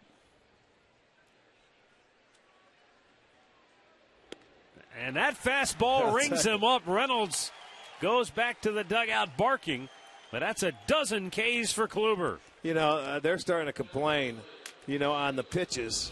But I'll tell you, Kluber's been there all night long, so, they may be a little generous. That may be a ball width off the plate. But he's been there all night long, and he's getting the calls. And, boy, right, Mike Everett is in tune.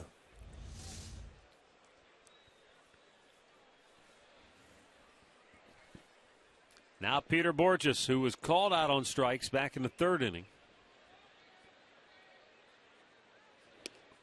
And he chases a cutter away. Well, you remember he threw him 3 straight heaters, and he took it. Starts him off with a little cutter there, and he swings at it thinking he's going to get another heater. Low and away.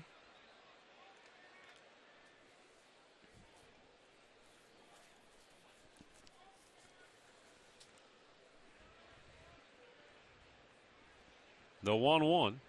Swung on and missed. Hey, if it ain't broke, don't fix it. But the thing that I'm noticing, Rick, is that everything is away. Cutter away, fastball away, slider away. Well, it's been 16 swings and misses. They haven't made the adjustment. Swing and a miss. He strikes yet another out. 13 Ks for Kluber. 4 straight Cardinals have gone down via the K. Boy, you want to talk about a clinic. This is going to be our Circle K strikeout. Yeah, I mean, pick one. He's only got 13, but that one's away. That little cutter stayed away with everything. And pretty good pitches right there as you get the swing and miss. I've got 4 called. Is that how many you've got? 4 called strikeouts, and the rest have been swings and misses. 1, 2, 3, 5. 4. Yeah. Bouncer to short. Ramirez will throw him out. They go 1, 2, 3 here in the 6th. Corey Kluber, like the Klubot machine, rolls on.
Two 2-0. The Indians lead at bottom of the 6th inning. Corey Kluber taking a breather. Yeah, I'm sure he could use one. He's been brilliant tonight. I was going to say he almost doesn't need a breather. He hasn't been out there for very long in any inning tonight. He has 14 pitches, 16, 13, 10 pitches last inning. Model of efficiency. Meanwhile, Michael Bourne and the offense would love to give him some more runs, but John Lackey has been stingy after allowing 2 in the first.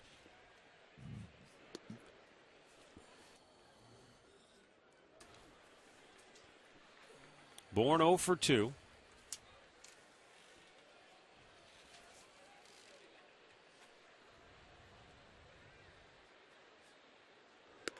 Up and away with it. 3 balls, no strikes.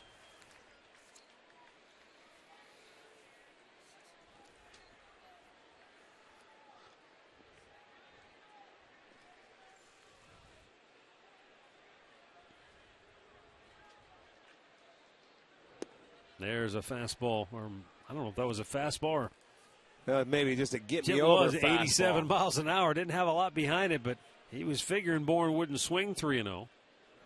And he missed badly there. Leadoff walk brings up Roberto Perez. Let's step aside for a Mazda game break. Here's Al.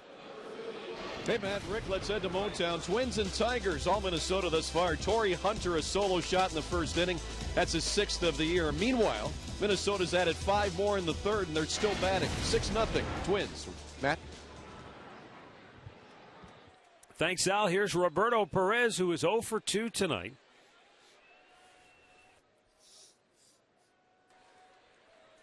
He has grounded out and he has struck out.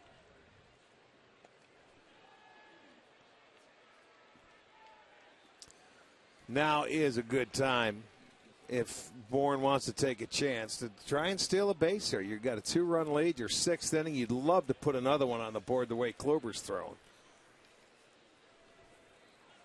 Let's check out the move and the time it takes Lackey to get Molina behind the plate, who's one of the best. Looks like he gets rid of it in a hurry. Perez was showing bunt and took a strike.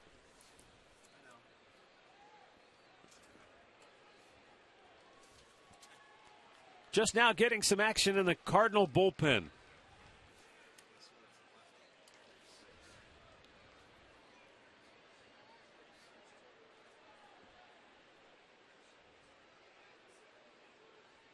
Perez squares and bunts it foul. And now he's in the hole. 0-2.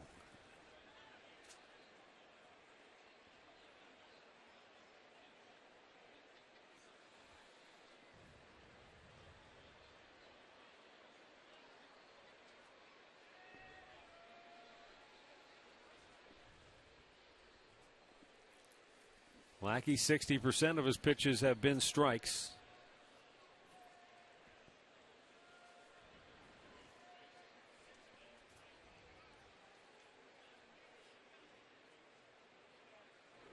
And the 0-2 foul away. Perez has been able to work the count to 3-2 in his first 2 appearances here tonight, but after trying to get the bunt down, he's got a long way to go to get back in this at bat. Yeah, he's seen a lot of pitches tonight, even though, he has nothing to show for it. Randy Choate, the left-hander. This is his 3rd at bat. This is 17 pitches. Right back up the middle. Will it get through? It will. Bourne stops at second, and Roberto Perez snaps an 0 for 19 slump with a seeing eye single right back up the gut. Seeing eye single on an 0-2 pitch.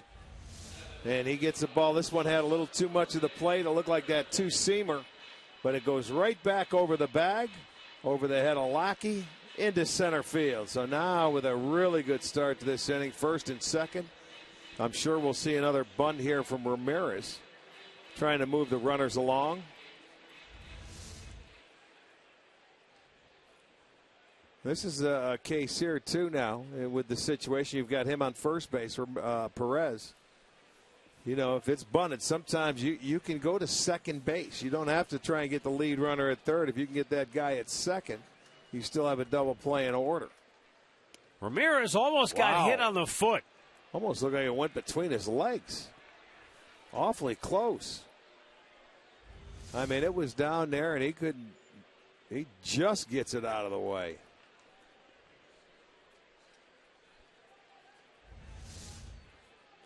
Well, it's a case, too, Rick, for Ramirez. If he's going to bunt it to third, he's got to make sure that the third baseman fields it. Sure. Because Molina gets out quick. You don't want him to get a hold of it.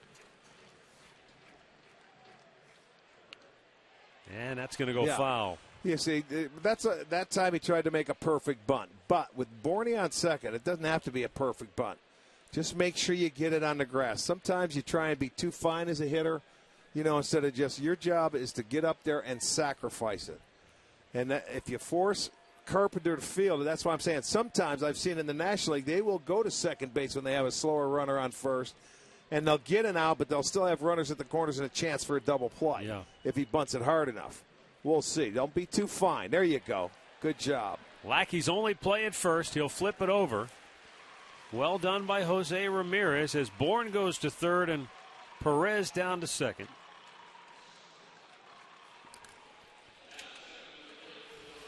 Well, it's going to be Sugardale Dollar Dog Night on Friday when we come home. It's May 22nd. The Reds will be in town. It'll open up the series. Not only Dollar Dog Night, it'll be the first post-game fireworks show presented by Wayside Furniture. Go to Indians.com. We're going to get a lefty here now. John Lackey goes 5 1/3 innings. He leaves 2 men on base. He has allowed 2 runs, on 5 hits here tonight. The Cleveland Clinic call to the bullpen will be for left-hander Randy Choate, who's coming on. He'll be facing Jason Kipnis when we come back.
Of division rivalries. It's the Braves and the Marlins. Then the Pirates take on the Chicago Cubs.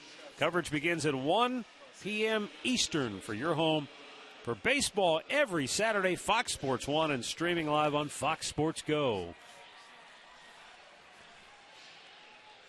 49 degrees at game time. It's been a chilly night here at the ball yard, but the Indians lead it 2-0 and threatening to add to the lead here. They've got second and third, one out. Jason Kipnis, the batter, and Randy Choate on for the 16th time this year. Well, and what a time for a big hit.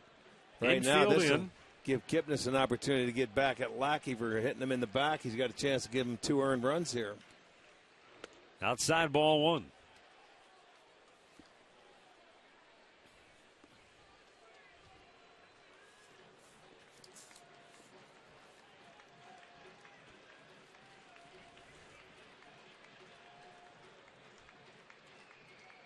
No 1-0 pitch. Inside, he missed. This will be one of the rare times this year where Randy Choate is not on just to face one batter. There's nobody up in the St. Louis bullpen behind him at the moment. And unless they get some kind of a bizarre double play out of this deal, he'll have to face at least 2 Indians batters. Hit him! How about that? Kipnis hit for the second time in the game, and nothing from the home plate umpire. After warnings were issued to both benches, obviously he's feeling that that was not intentional, and Brad Mills is asking him about it. And Mike Everett, who already ejected Terry Francona earlier in the ballgame, gives him a terse response, whatever it was. Well, now the bases are loaded.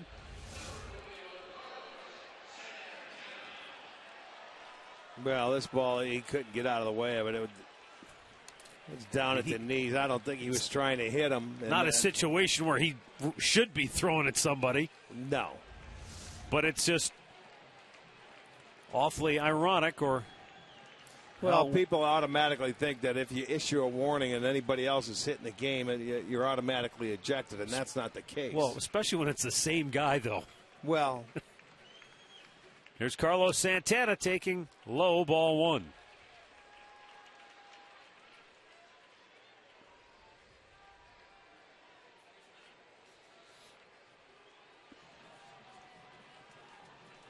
Well, the Indians trying to take advantage here now. Bases loaded, 1 out. They lead 2-0. And Santana takes, it's a strike, 1-1.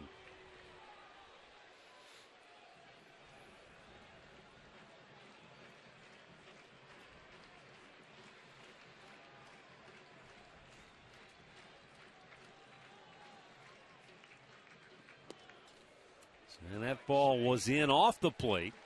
Not by much. But Santana has the count tilt in his favor now. 2 balls and a strike. Bourne, Perez, Kipnis on the bases. St. Louis infield double play depth with the exception of the first baseman Adams. And Santana drills it right back to the pitcher who makes the catch but doesn't have a play at any base. The runners did a good job to freeze and get back. He just saved his own life. I mean to tell you, that ball was smoked. And I guarantee he's scared. Man, oh man, that was going right to the head, too. Watch this in slow motion. He is a very lucky man. Yeah. He had no chance. No doubt. That ball got back on him so quickly, and it was right at his head. He's got to take a walk just to gather himself. I guarantee it. That is scary. That make your heart rate go up a little bit. It may make it stop completely. Well, holy smokes, and it was hit so hard, runners didn't have a chance to move. Michael Brantley will be the batter. He's had an interesting night. He's 0 for 3. He's had men on base every time up here tonight. He's been one of the Indians' best hitters with men on base with runners in scoring position, but the Cardinals have held him at bay so far tonight. He was called out on strikes in the first, popped up on the infield in the second, grounded out in the fourth.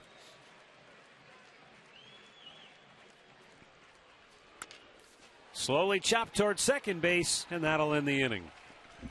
Indians leave them loaded. And after 6, it remains Cleveland 2, St. Louis nothing.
Visit mykiacleveland.com to learn more.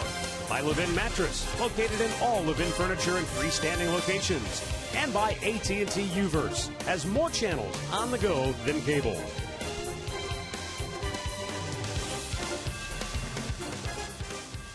We go now to the 7th inning with the Indians leading it 2-0.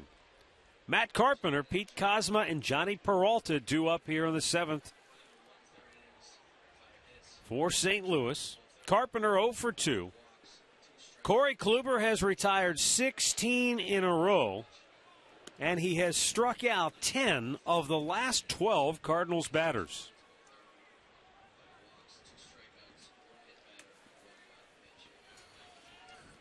He has been able to locate his fastball at will. And then that cutter, whether it's to the left-handed hitters on the outside corner or to the right-handed hitters down and away. He's mixed in some sliders. He's just been brilliant here tonight. Yeah, he has. When you look at the starters on the homestand, Matt, they have struck out 39 and walked 1.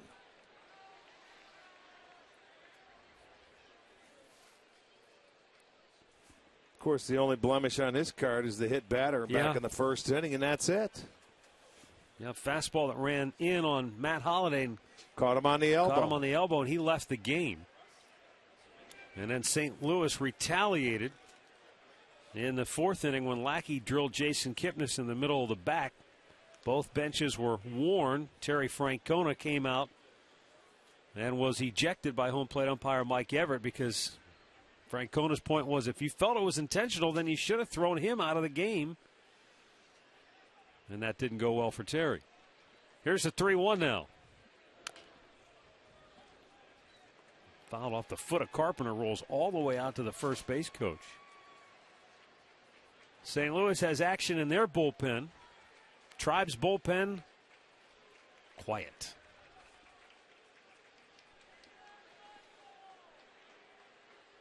And Carpenter, you can see him trying to get some feeling back in the toes. Yeah, that's a chilly night. I mean, that ball shot down the first baseline. Carlos Villanueva getting loose for the Redbirds.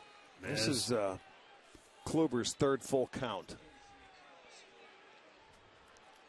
The other 2 resulted in strikeouts. And the payoff pitch. Swing and a miss. He blew it by him. Went back to old reliable, the 4-seam fastball for his 14th strikeout of the night, equaling his career best. Watch this ball run up and away. Carpenter starts that, sees it, and that ball runs away. What a good fastball Corey's had tonight. I thought that was a 4-seamer. That might have been a 2-seamer that just turned over a little bit. That thing took off. I know that. Now Pete Kozma, who struck out his only time up, back in the 4th inning.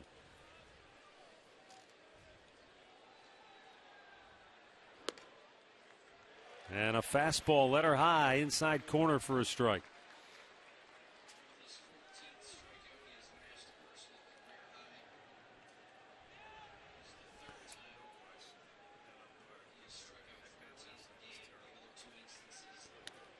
And that's low and outside.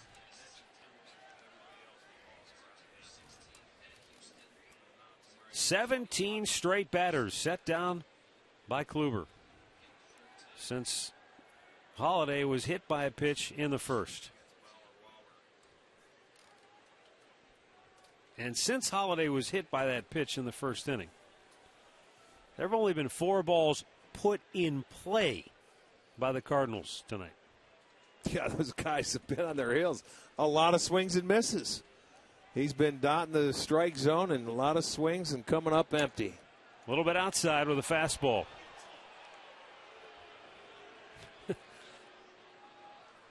Fans are surprised. Well, everything. It's not called a strike. Yeah, everything he's throwing up there now. And believe me, it's a pitcher strike zone tonight. It has been for both sides. Out of play. And it's 2-2. But it's sort of fun to see when you got pitchers out there that can work and work it well. This is what can happen.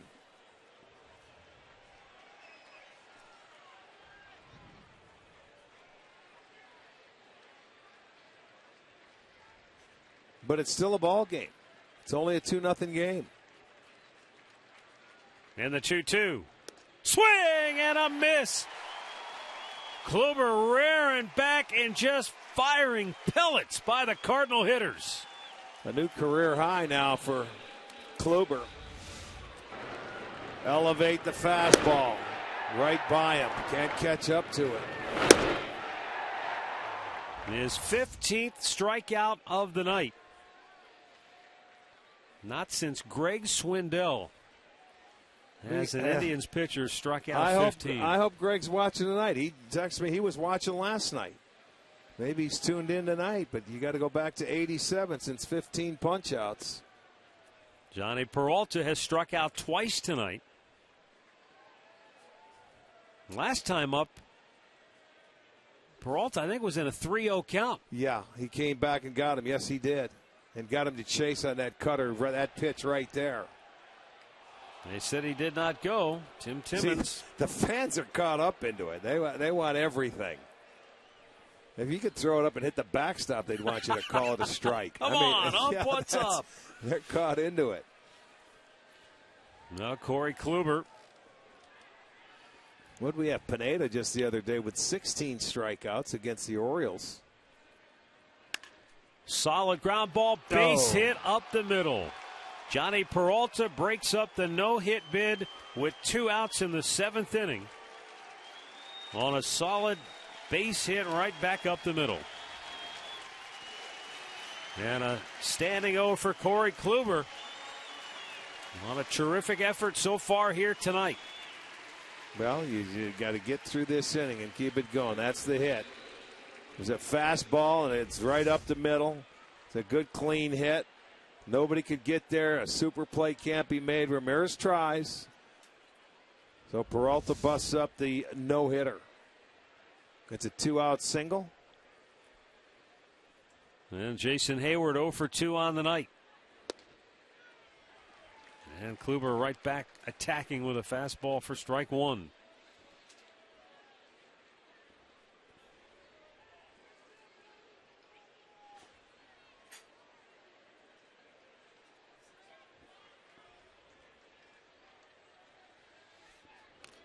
And he fouls one back. It's 0-2.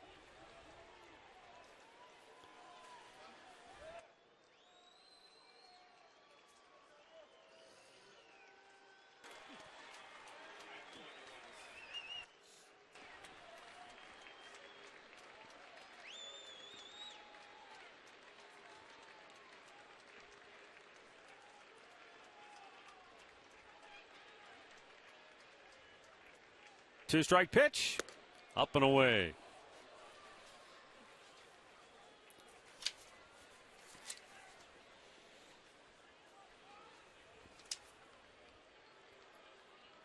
See if he goes back to that reliable cutter. In off the plate. Back door. Went for the off-speed pitch, and Hayward got a piece of it.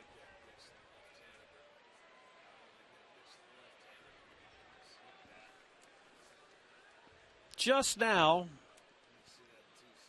Mark Zipchinski grabs a ball and starts to throw in the Indians bullpen.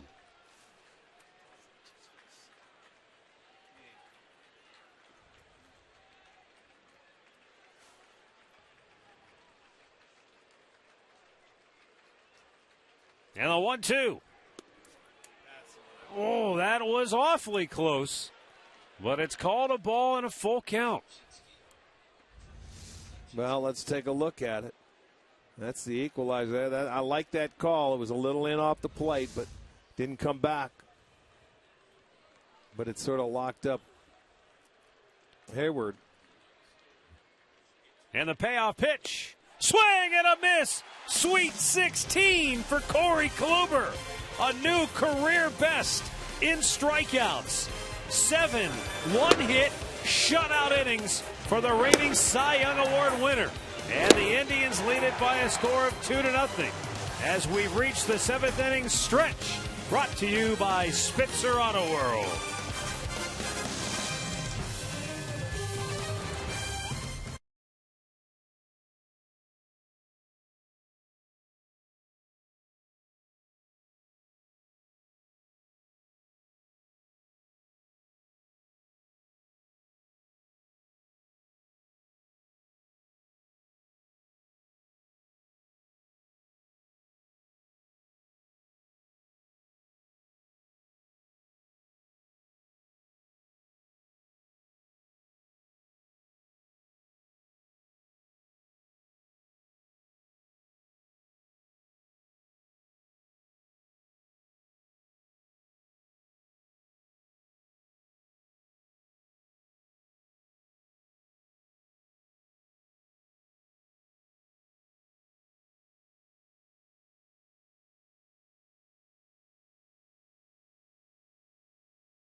2-0 Cleveland, bottom of the 7th now. Brandon Moss, David Murphy, and Lonnie Chisenhall.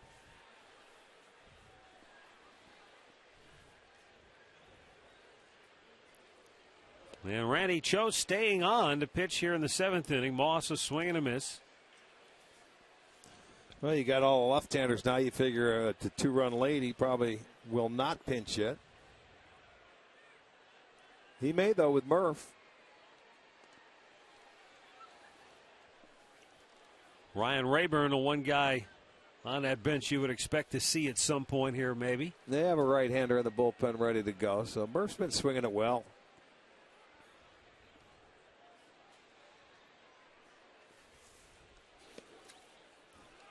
And Moss, not crazy about the calls. He looks at Mike Everett.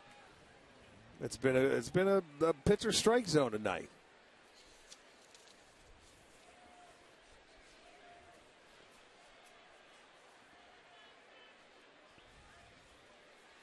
The 1-2. There you Moss go. goes the other way, and he's got a base hit. With that shift on, all you have to do is put it in play generally on the left side of the infield, and it works out for a leadoff hit. That's a third hit for Brandon tonight. You can see nobody in sight. That thing almost kicked to the right. I wonder what it hit over there. Carpenter has to run that one down, so that'll be an infield single. It's only the 6th hit by the Indians.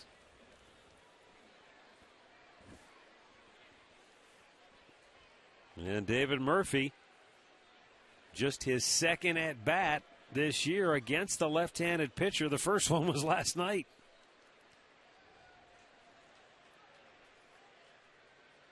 He squares, and he bunts it foul.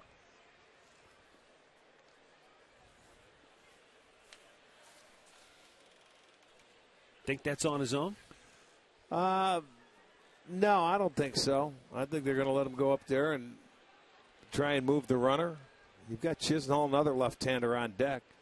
You would love to get one more run out there. It's a 2-run game because if you get a base run, you bring the tying run to the plate, just like last inning when he gave up his first hit. It's still a ball game. Throw to first. See if he's still squaring around, I think. That's what they're looking for. Doesn't give anything up.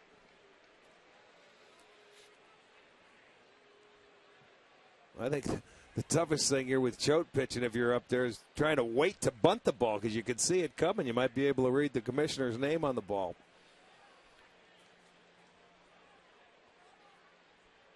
Murphy not showing bunt and taking. It's a 1-1 count.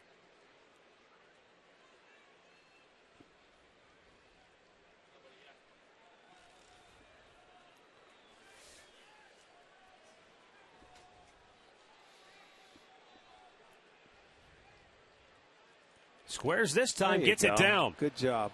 And Choate's only played at first. Makes a good feed there for out number 1 on the sacrifice.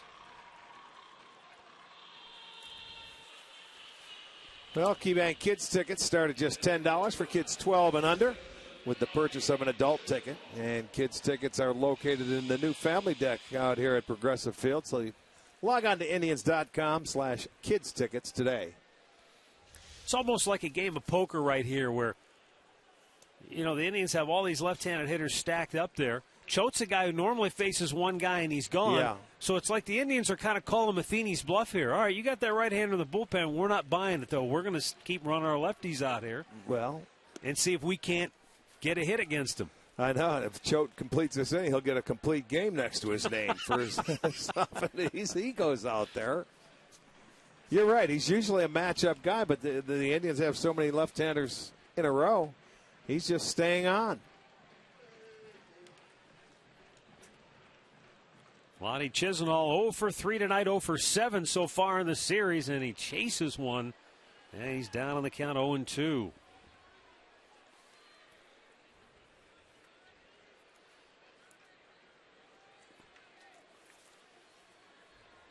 "39-year-old Randy Choate."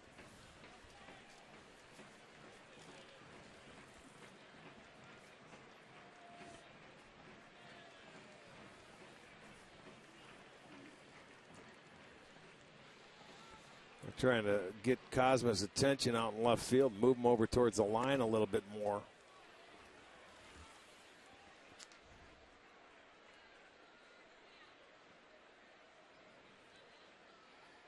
Pretty straight up all the way around.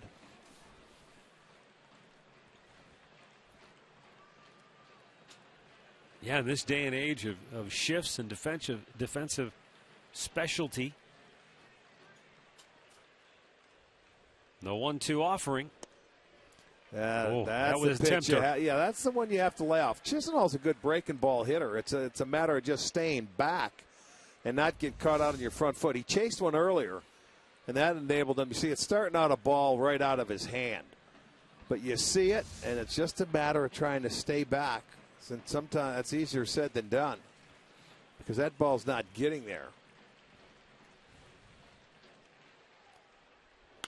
And a ground ball. Carpenter scoops it up. The third baseman lobs it over. 2 down. Moss goes to third on the play. Coming up on Fox Sports Live tonight, Rangers Caps, another Game 7 on the road to the Stanley Cup. NBA playoff highlights, and Pete Rose back in studio. Change your channel to Fox Sports 1 for Fox Sports Live after the game.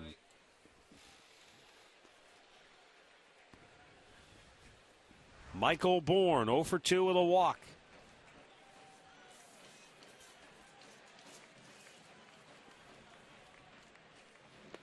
And looks at a ball outside.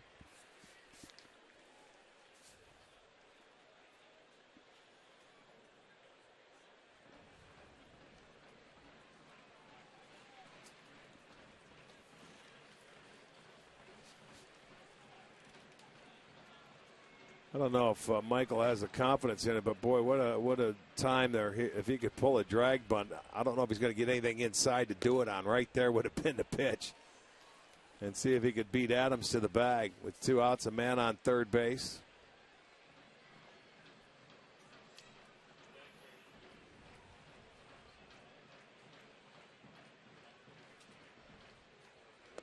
It's outside.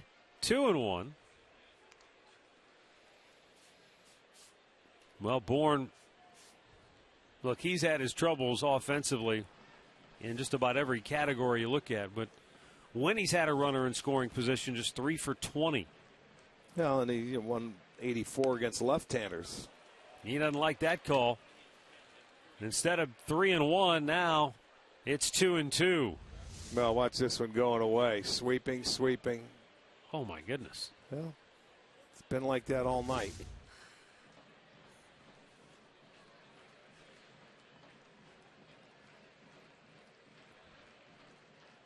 There's the 2-2. And a shot over top of the Tribe dugout into the crowd.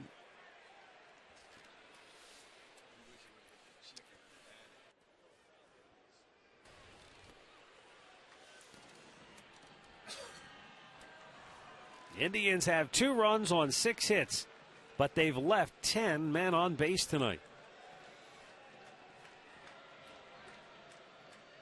Moss hoping he won't be the 11th.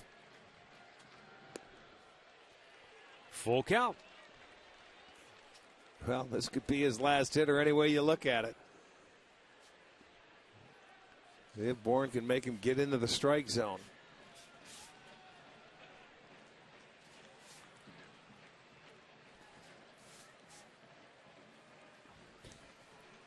And a payoff pitch right at the second baseman.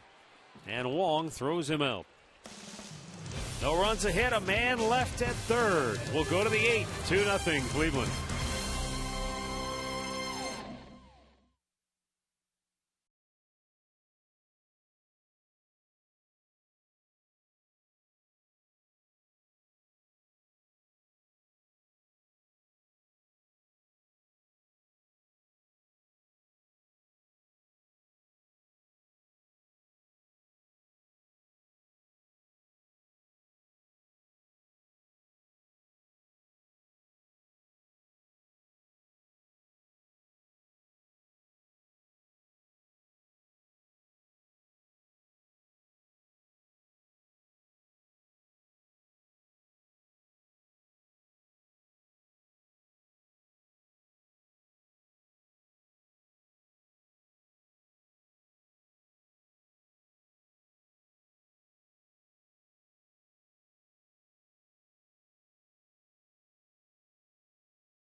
Of the Cleveland Indians and may not be reproduced or retransmitted in any form.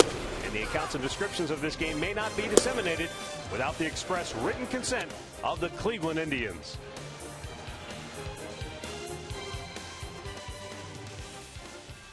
Stay tuned for Indians Live, presented by Conrad's Tire Express and Total Car Care. It's coming up next here on Sports Time Ohio with Alan Jensen down on the corner. Yadier Molina, Matt Adams, Mark Reynolds due up for St. Louis here in the 8th. Corey Kluber begins the inning. Just over 100 pitches on the night. Double barrel action in the bullpen behind him. Molina swinging a miss at a high fastball. Well, that's what happens when you've been around the plate like that. You have to start swinging early to try and get him. He's been able to put everybody away tonight and expand their zone when he's ahead of them. Out of play to the right.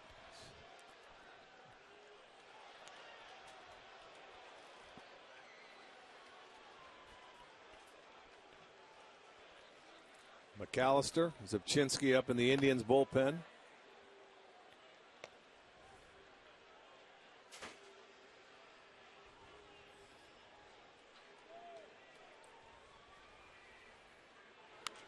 And that's out of play.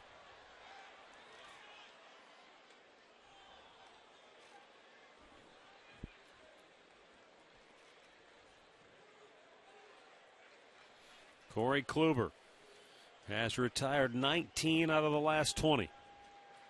He has struck out 13 of the last 16. A new career high 16 Ks. That's a boatload, man. Rarely do you see somebody strike out the side 2 innings in a row.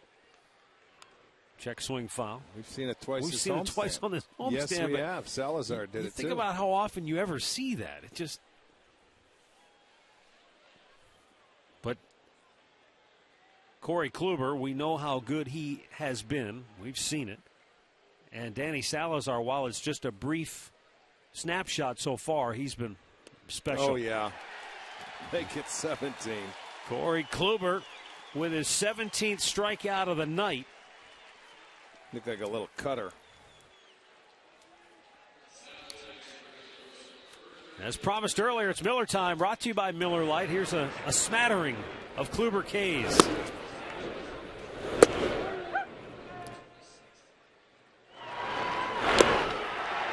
Most of them have been swinging.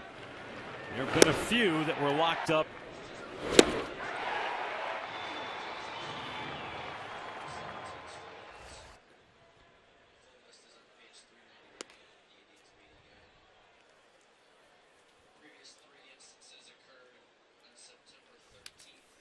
Matt Adams was rung up back in the 5th. Drives one to center field, and Michael Bourne makes the grab, 2 down.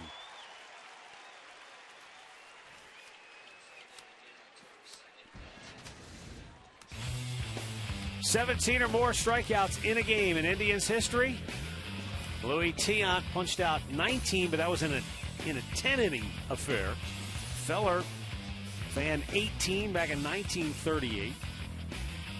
17 back in 36. When he was only 17 years old. Corey Kluber has put himself in exclusive company here this evening.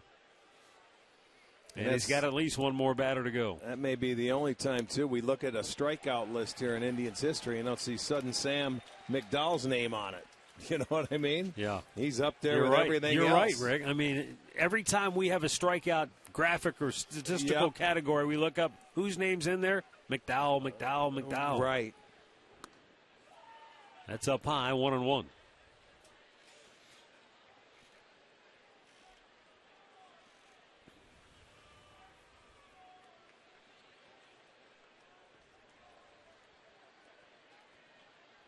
Swung out and missed. It's 1-2. Throw that same pitch. That's a spot there where it doesn't matter. You can't catch up to it. If Reynolds is going to hit that, it's got to be down a little bit, but keep it right at the letters, up and away. Crowd wants it. They want to see 17. 18 strikeouts for Corey Kluber. Blew it right by him. What a night for the Indians right-hander. The Cy Young Award winner saying, "Don't forget about me."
Two 2-0 Indians as we go to the bottom of the 8th inning. Corey Kluber, he could be looking at a complete game. He's at 113 pitches. But his night, it might be over. Normally, you don't see him crack a smile like that when he's still in a ball game. Who knows? I'll tell you what, it's impressive. We'll wait and see. I'd love to see him go back out there again and get 20.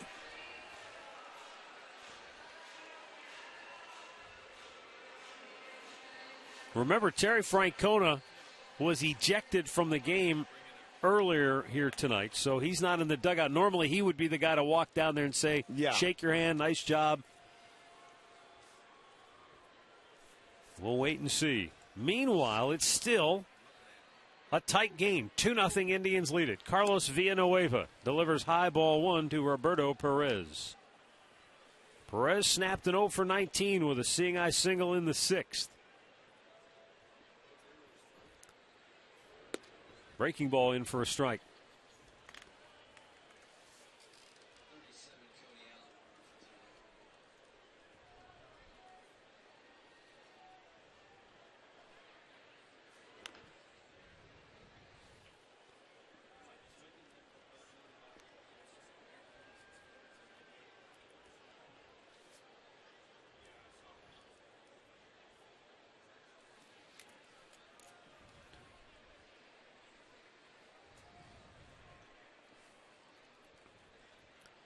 Villanueva deals, and he went around, says home plate umpire Mike Everett, and that's a strikeout, 1 away. Stay tuned for Indians Live, brought to you by Conrad's Tire Express and Total Car Care. It comes your way next here on Sports Time Ohio. Jose Ramirez, switch hitter, will bat. He's 1 for 2 with a double. Laid down a sacrifice bunt his last time up.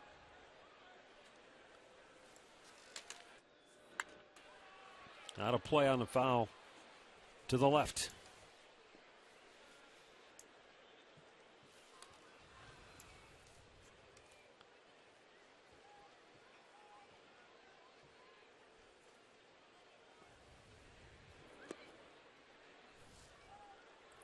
So they're telling us the last American League pitcher to strike out 18 in a game.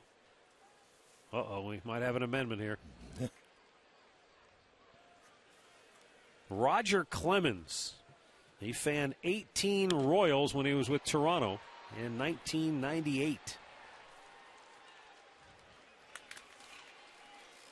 And that's what Corey Kluber has done here tonight. What do you think? Body language tells me he might be coming back, although Cody Allen is getting loose in the pen. I'm thinking I think they're shutting him down. Yeah. That's what I think. I would love to see. There's the hug. Yeah, he's done. I'd love to see him come back out again. I really would. You know, watch 20, see, get to that magic number. How often does that happen? 1998. I know. You know what? The bottom line, you got to get Kluber a win. That's not 20. No, 18. Yeah, well, that's 18, but I want 20. Oh, I see what you're saying. Clemens did 20 against Seattle one time. I know that. That was 1986, I think. Or was it even before that? When did Clemens strike out 20? It was 1986. Yeah. And Kerry Wood did it. He against Houston. Yeah, I think 1998. So it was the same year Clemens had the 18. Jason Kipnis with a line drive single into center field after he was hit by a pitch in each of his last 2 at-bats. So he stays locked in at the plate. You can't knock him around and take him off his game. He's picked up hits in 5 consecutive games Look at that, now. right back up the middle on a good low heater. Make it back where it came from. 11 out of his last 20 at the plate. Now Carlos Santana, who walked 3 straight times, and then with the bases loaded, hit a ball. I mean, you couldn't barrel it up any better. Right back up the middle. And as you pointed out, if Randy Choate hadn't caught it, it might have really been a bad situation here at the ballpark. No doubt about it. He is very lucky. He got a glove up, and I mean, it was right at his head. He had no chance. That glove, if his glove was down a little bit, it would have been ugly. There it is. It knocked him back. It scared him. But he had the presence to get up and look runners back. But I think his heart had stopped at that point.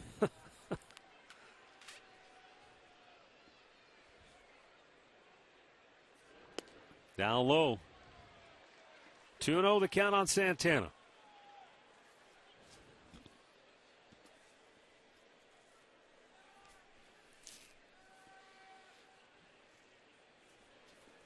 Well, you talked about Santana not getting a walk last night, which is rare. Well, he's got 3 tonight. Yeah.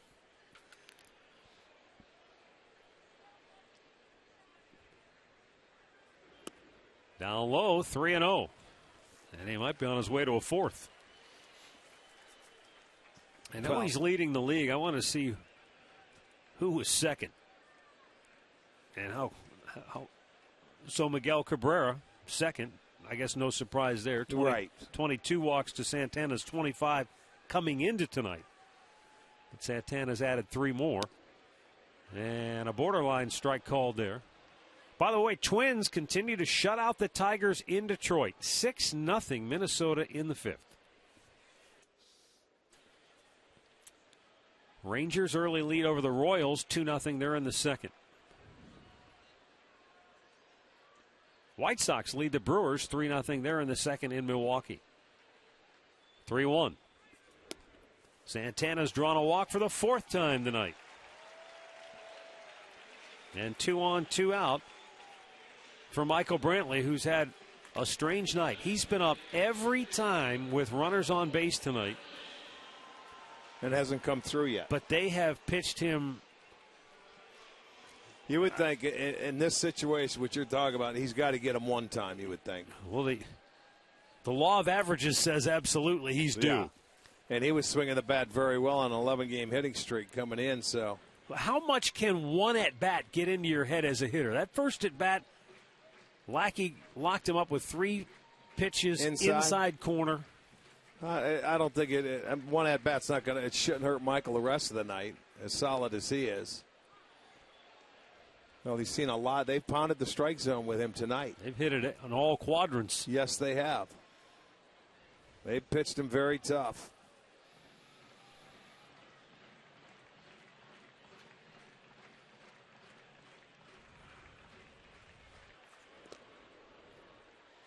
Able to check his swing on a ball in the dirt.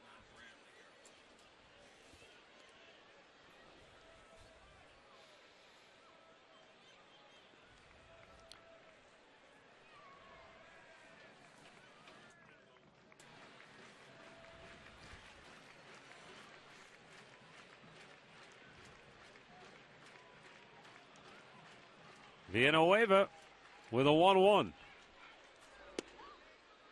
In off the plate, 2 balls and a strike.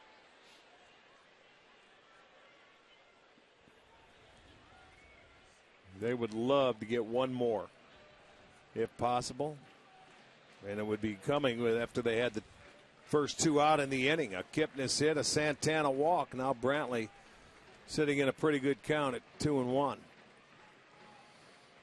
Indians with 7 hits tonight, 6 singles. There's 1 double. Both runs scored in the first inning. And that's been it. And the 2-1 is popped up, foul out of play.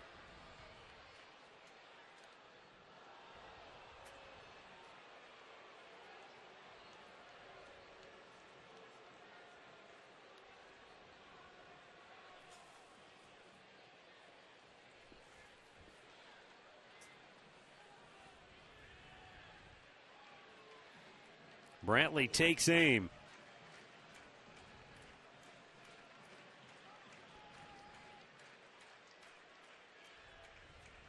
And the 2-2 is pulled foul. Wow, that one skipped over top of the Cardinal dugout and careened up into the crowd.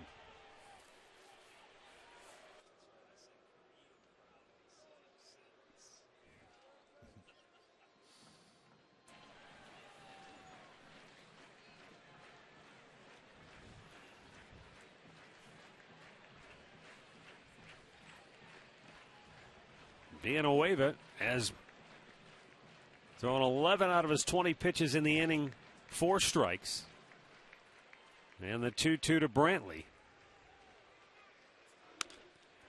Right to the shortstop Peralta. He'll go the long way to end the inning. Tribe strands 2 more. We'll go to the 9th. Indians 2, Cardinals nothing.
Two 2-0 Cleveland as we go to the 9th, and it's time for our Pat O'Brien Chevrolet play of the game.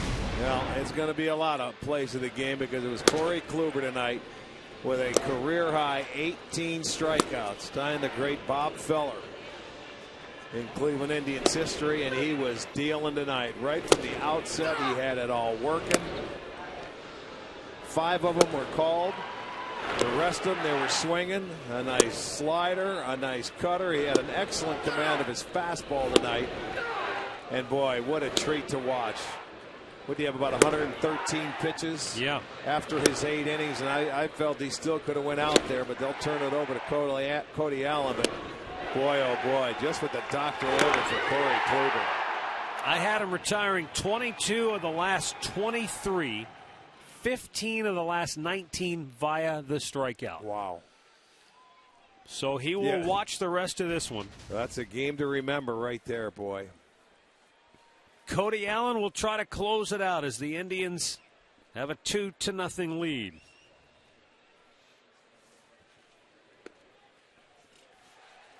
Peter Borges takes a strike. Not surprising, I suppose, when a guy has 18 strikeouts in a game. He struck out every Cardinal hitter tonight, save Matt Holliday, who started the game batting third. He was hit by a pitch in the first and then came out of the game. And everybody else went down at least one time. Yeah, and many of them too. Yeah, I think all but one.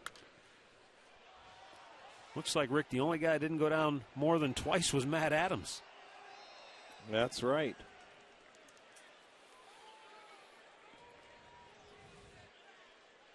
Borges will be followed by Colton Wong and Matt Carpenter here in the 9th.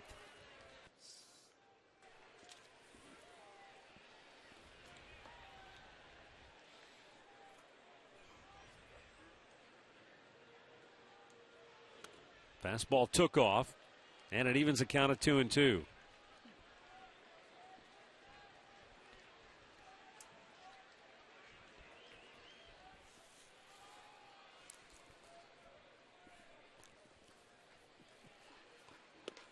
Strike 3 called.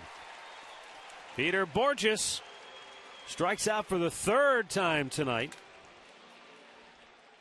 As Cody Allen literally picks up where Corey Kluber left off. Let's look back at our keys to the game, brought to you by Wayside Furniture. Get Kluber a win. Well, he's done enough to get himself a win here tonight. And the Indians got 2 in the first off Lackey. Unfortunately, they've been able to do nothing since. And they've stranded 13 men on base for the game.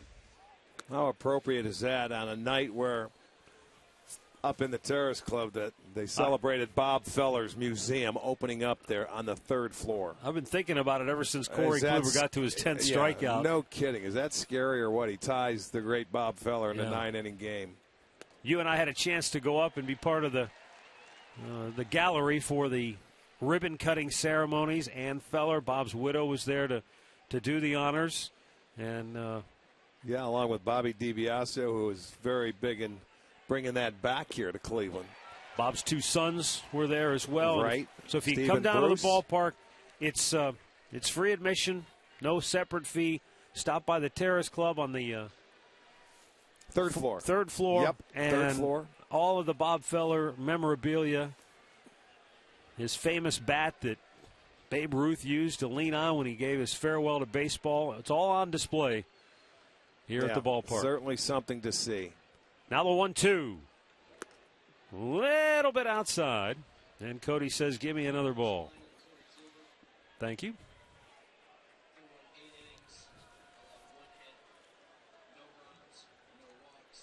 Matt Carpenter waits on deck.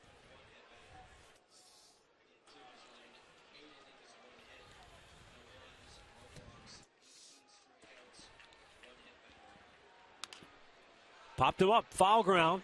Is it playable for Chisenhall? It is, and he makes the grab, 2 down.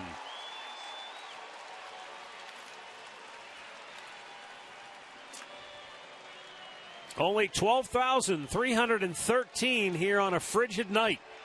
But they have witnessed a pitching performance by Corey Kluber that was one for the ages.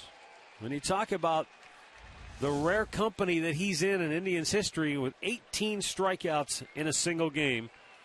And now Cody Allen 1 out away from finishing Kluber's gem this evening. Then that would be should they get this third out. Win number 1 for Corey Kluber this year. But there's the great one. Yep.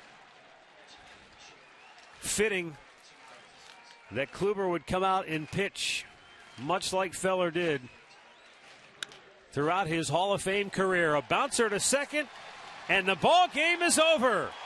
Corey Kluber gets his first win of the year, and he does it with incredibly dominating stuff tonight. 8 innings, 1 hit, shutout baseball, a career best 18 strikeouts, and Cody Allen works a 1-2-3 ninth inning to nail down the save, and that'll be his 5th of the year.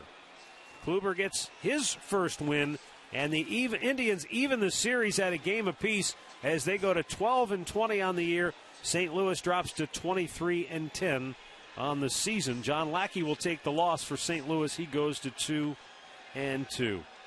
Man, what a ball game. It was a lot of fun to watch Corey Kluber. Yes, it was. You know what? No hit stuff. Again, only 1 hit on the night. It was a clean 7th inning single by Johnny Peralta. But other than that, that could have been. It wasn't going to be a perfect game because he hit Holiday in the first inning, but it's darn sure could have been a no-hitter. And I'm glad you said it that way, because we may see no-hitters. You may see perfect games.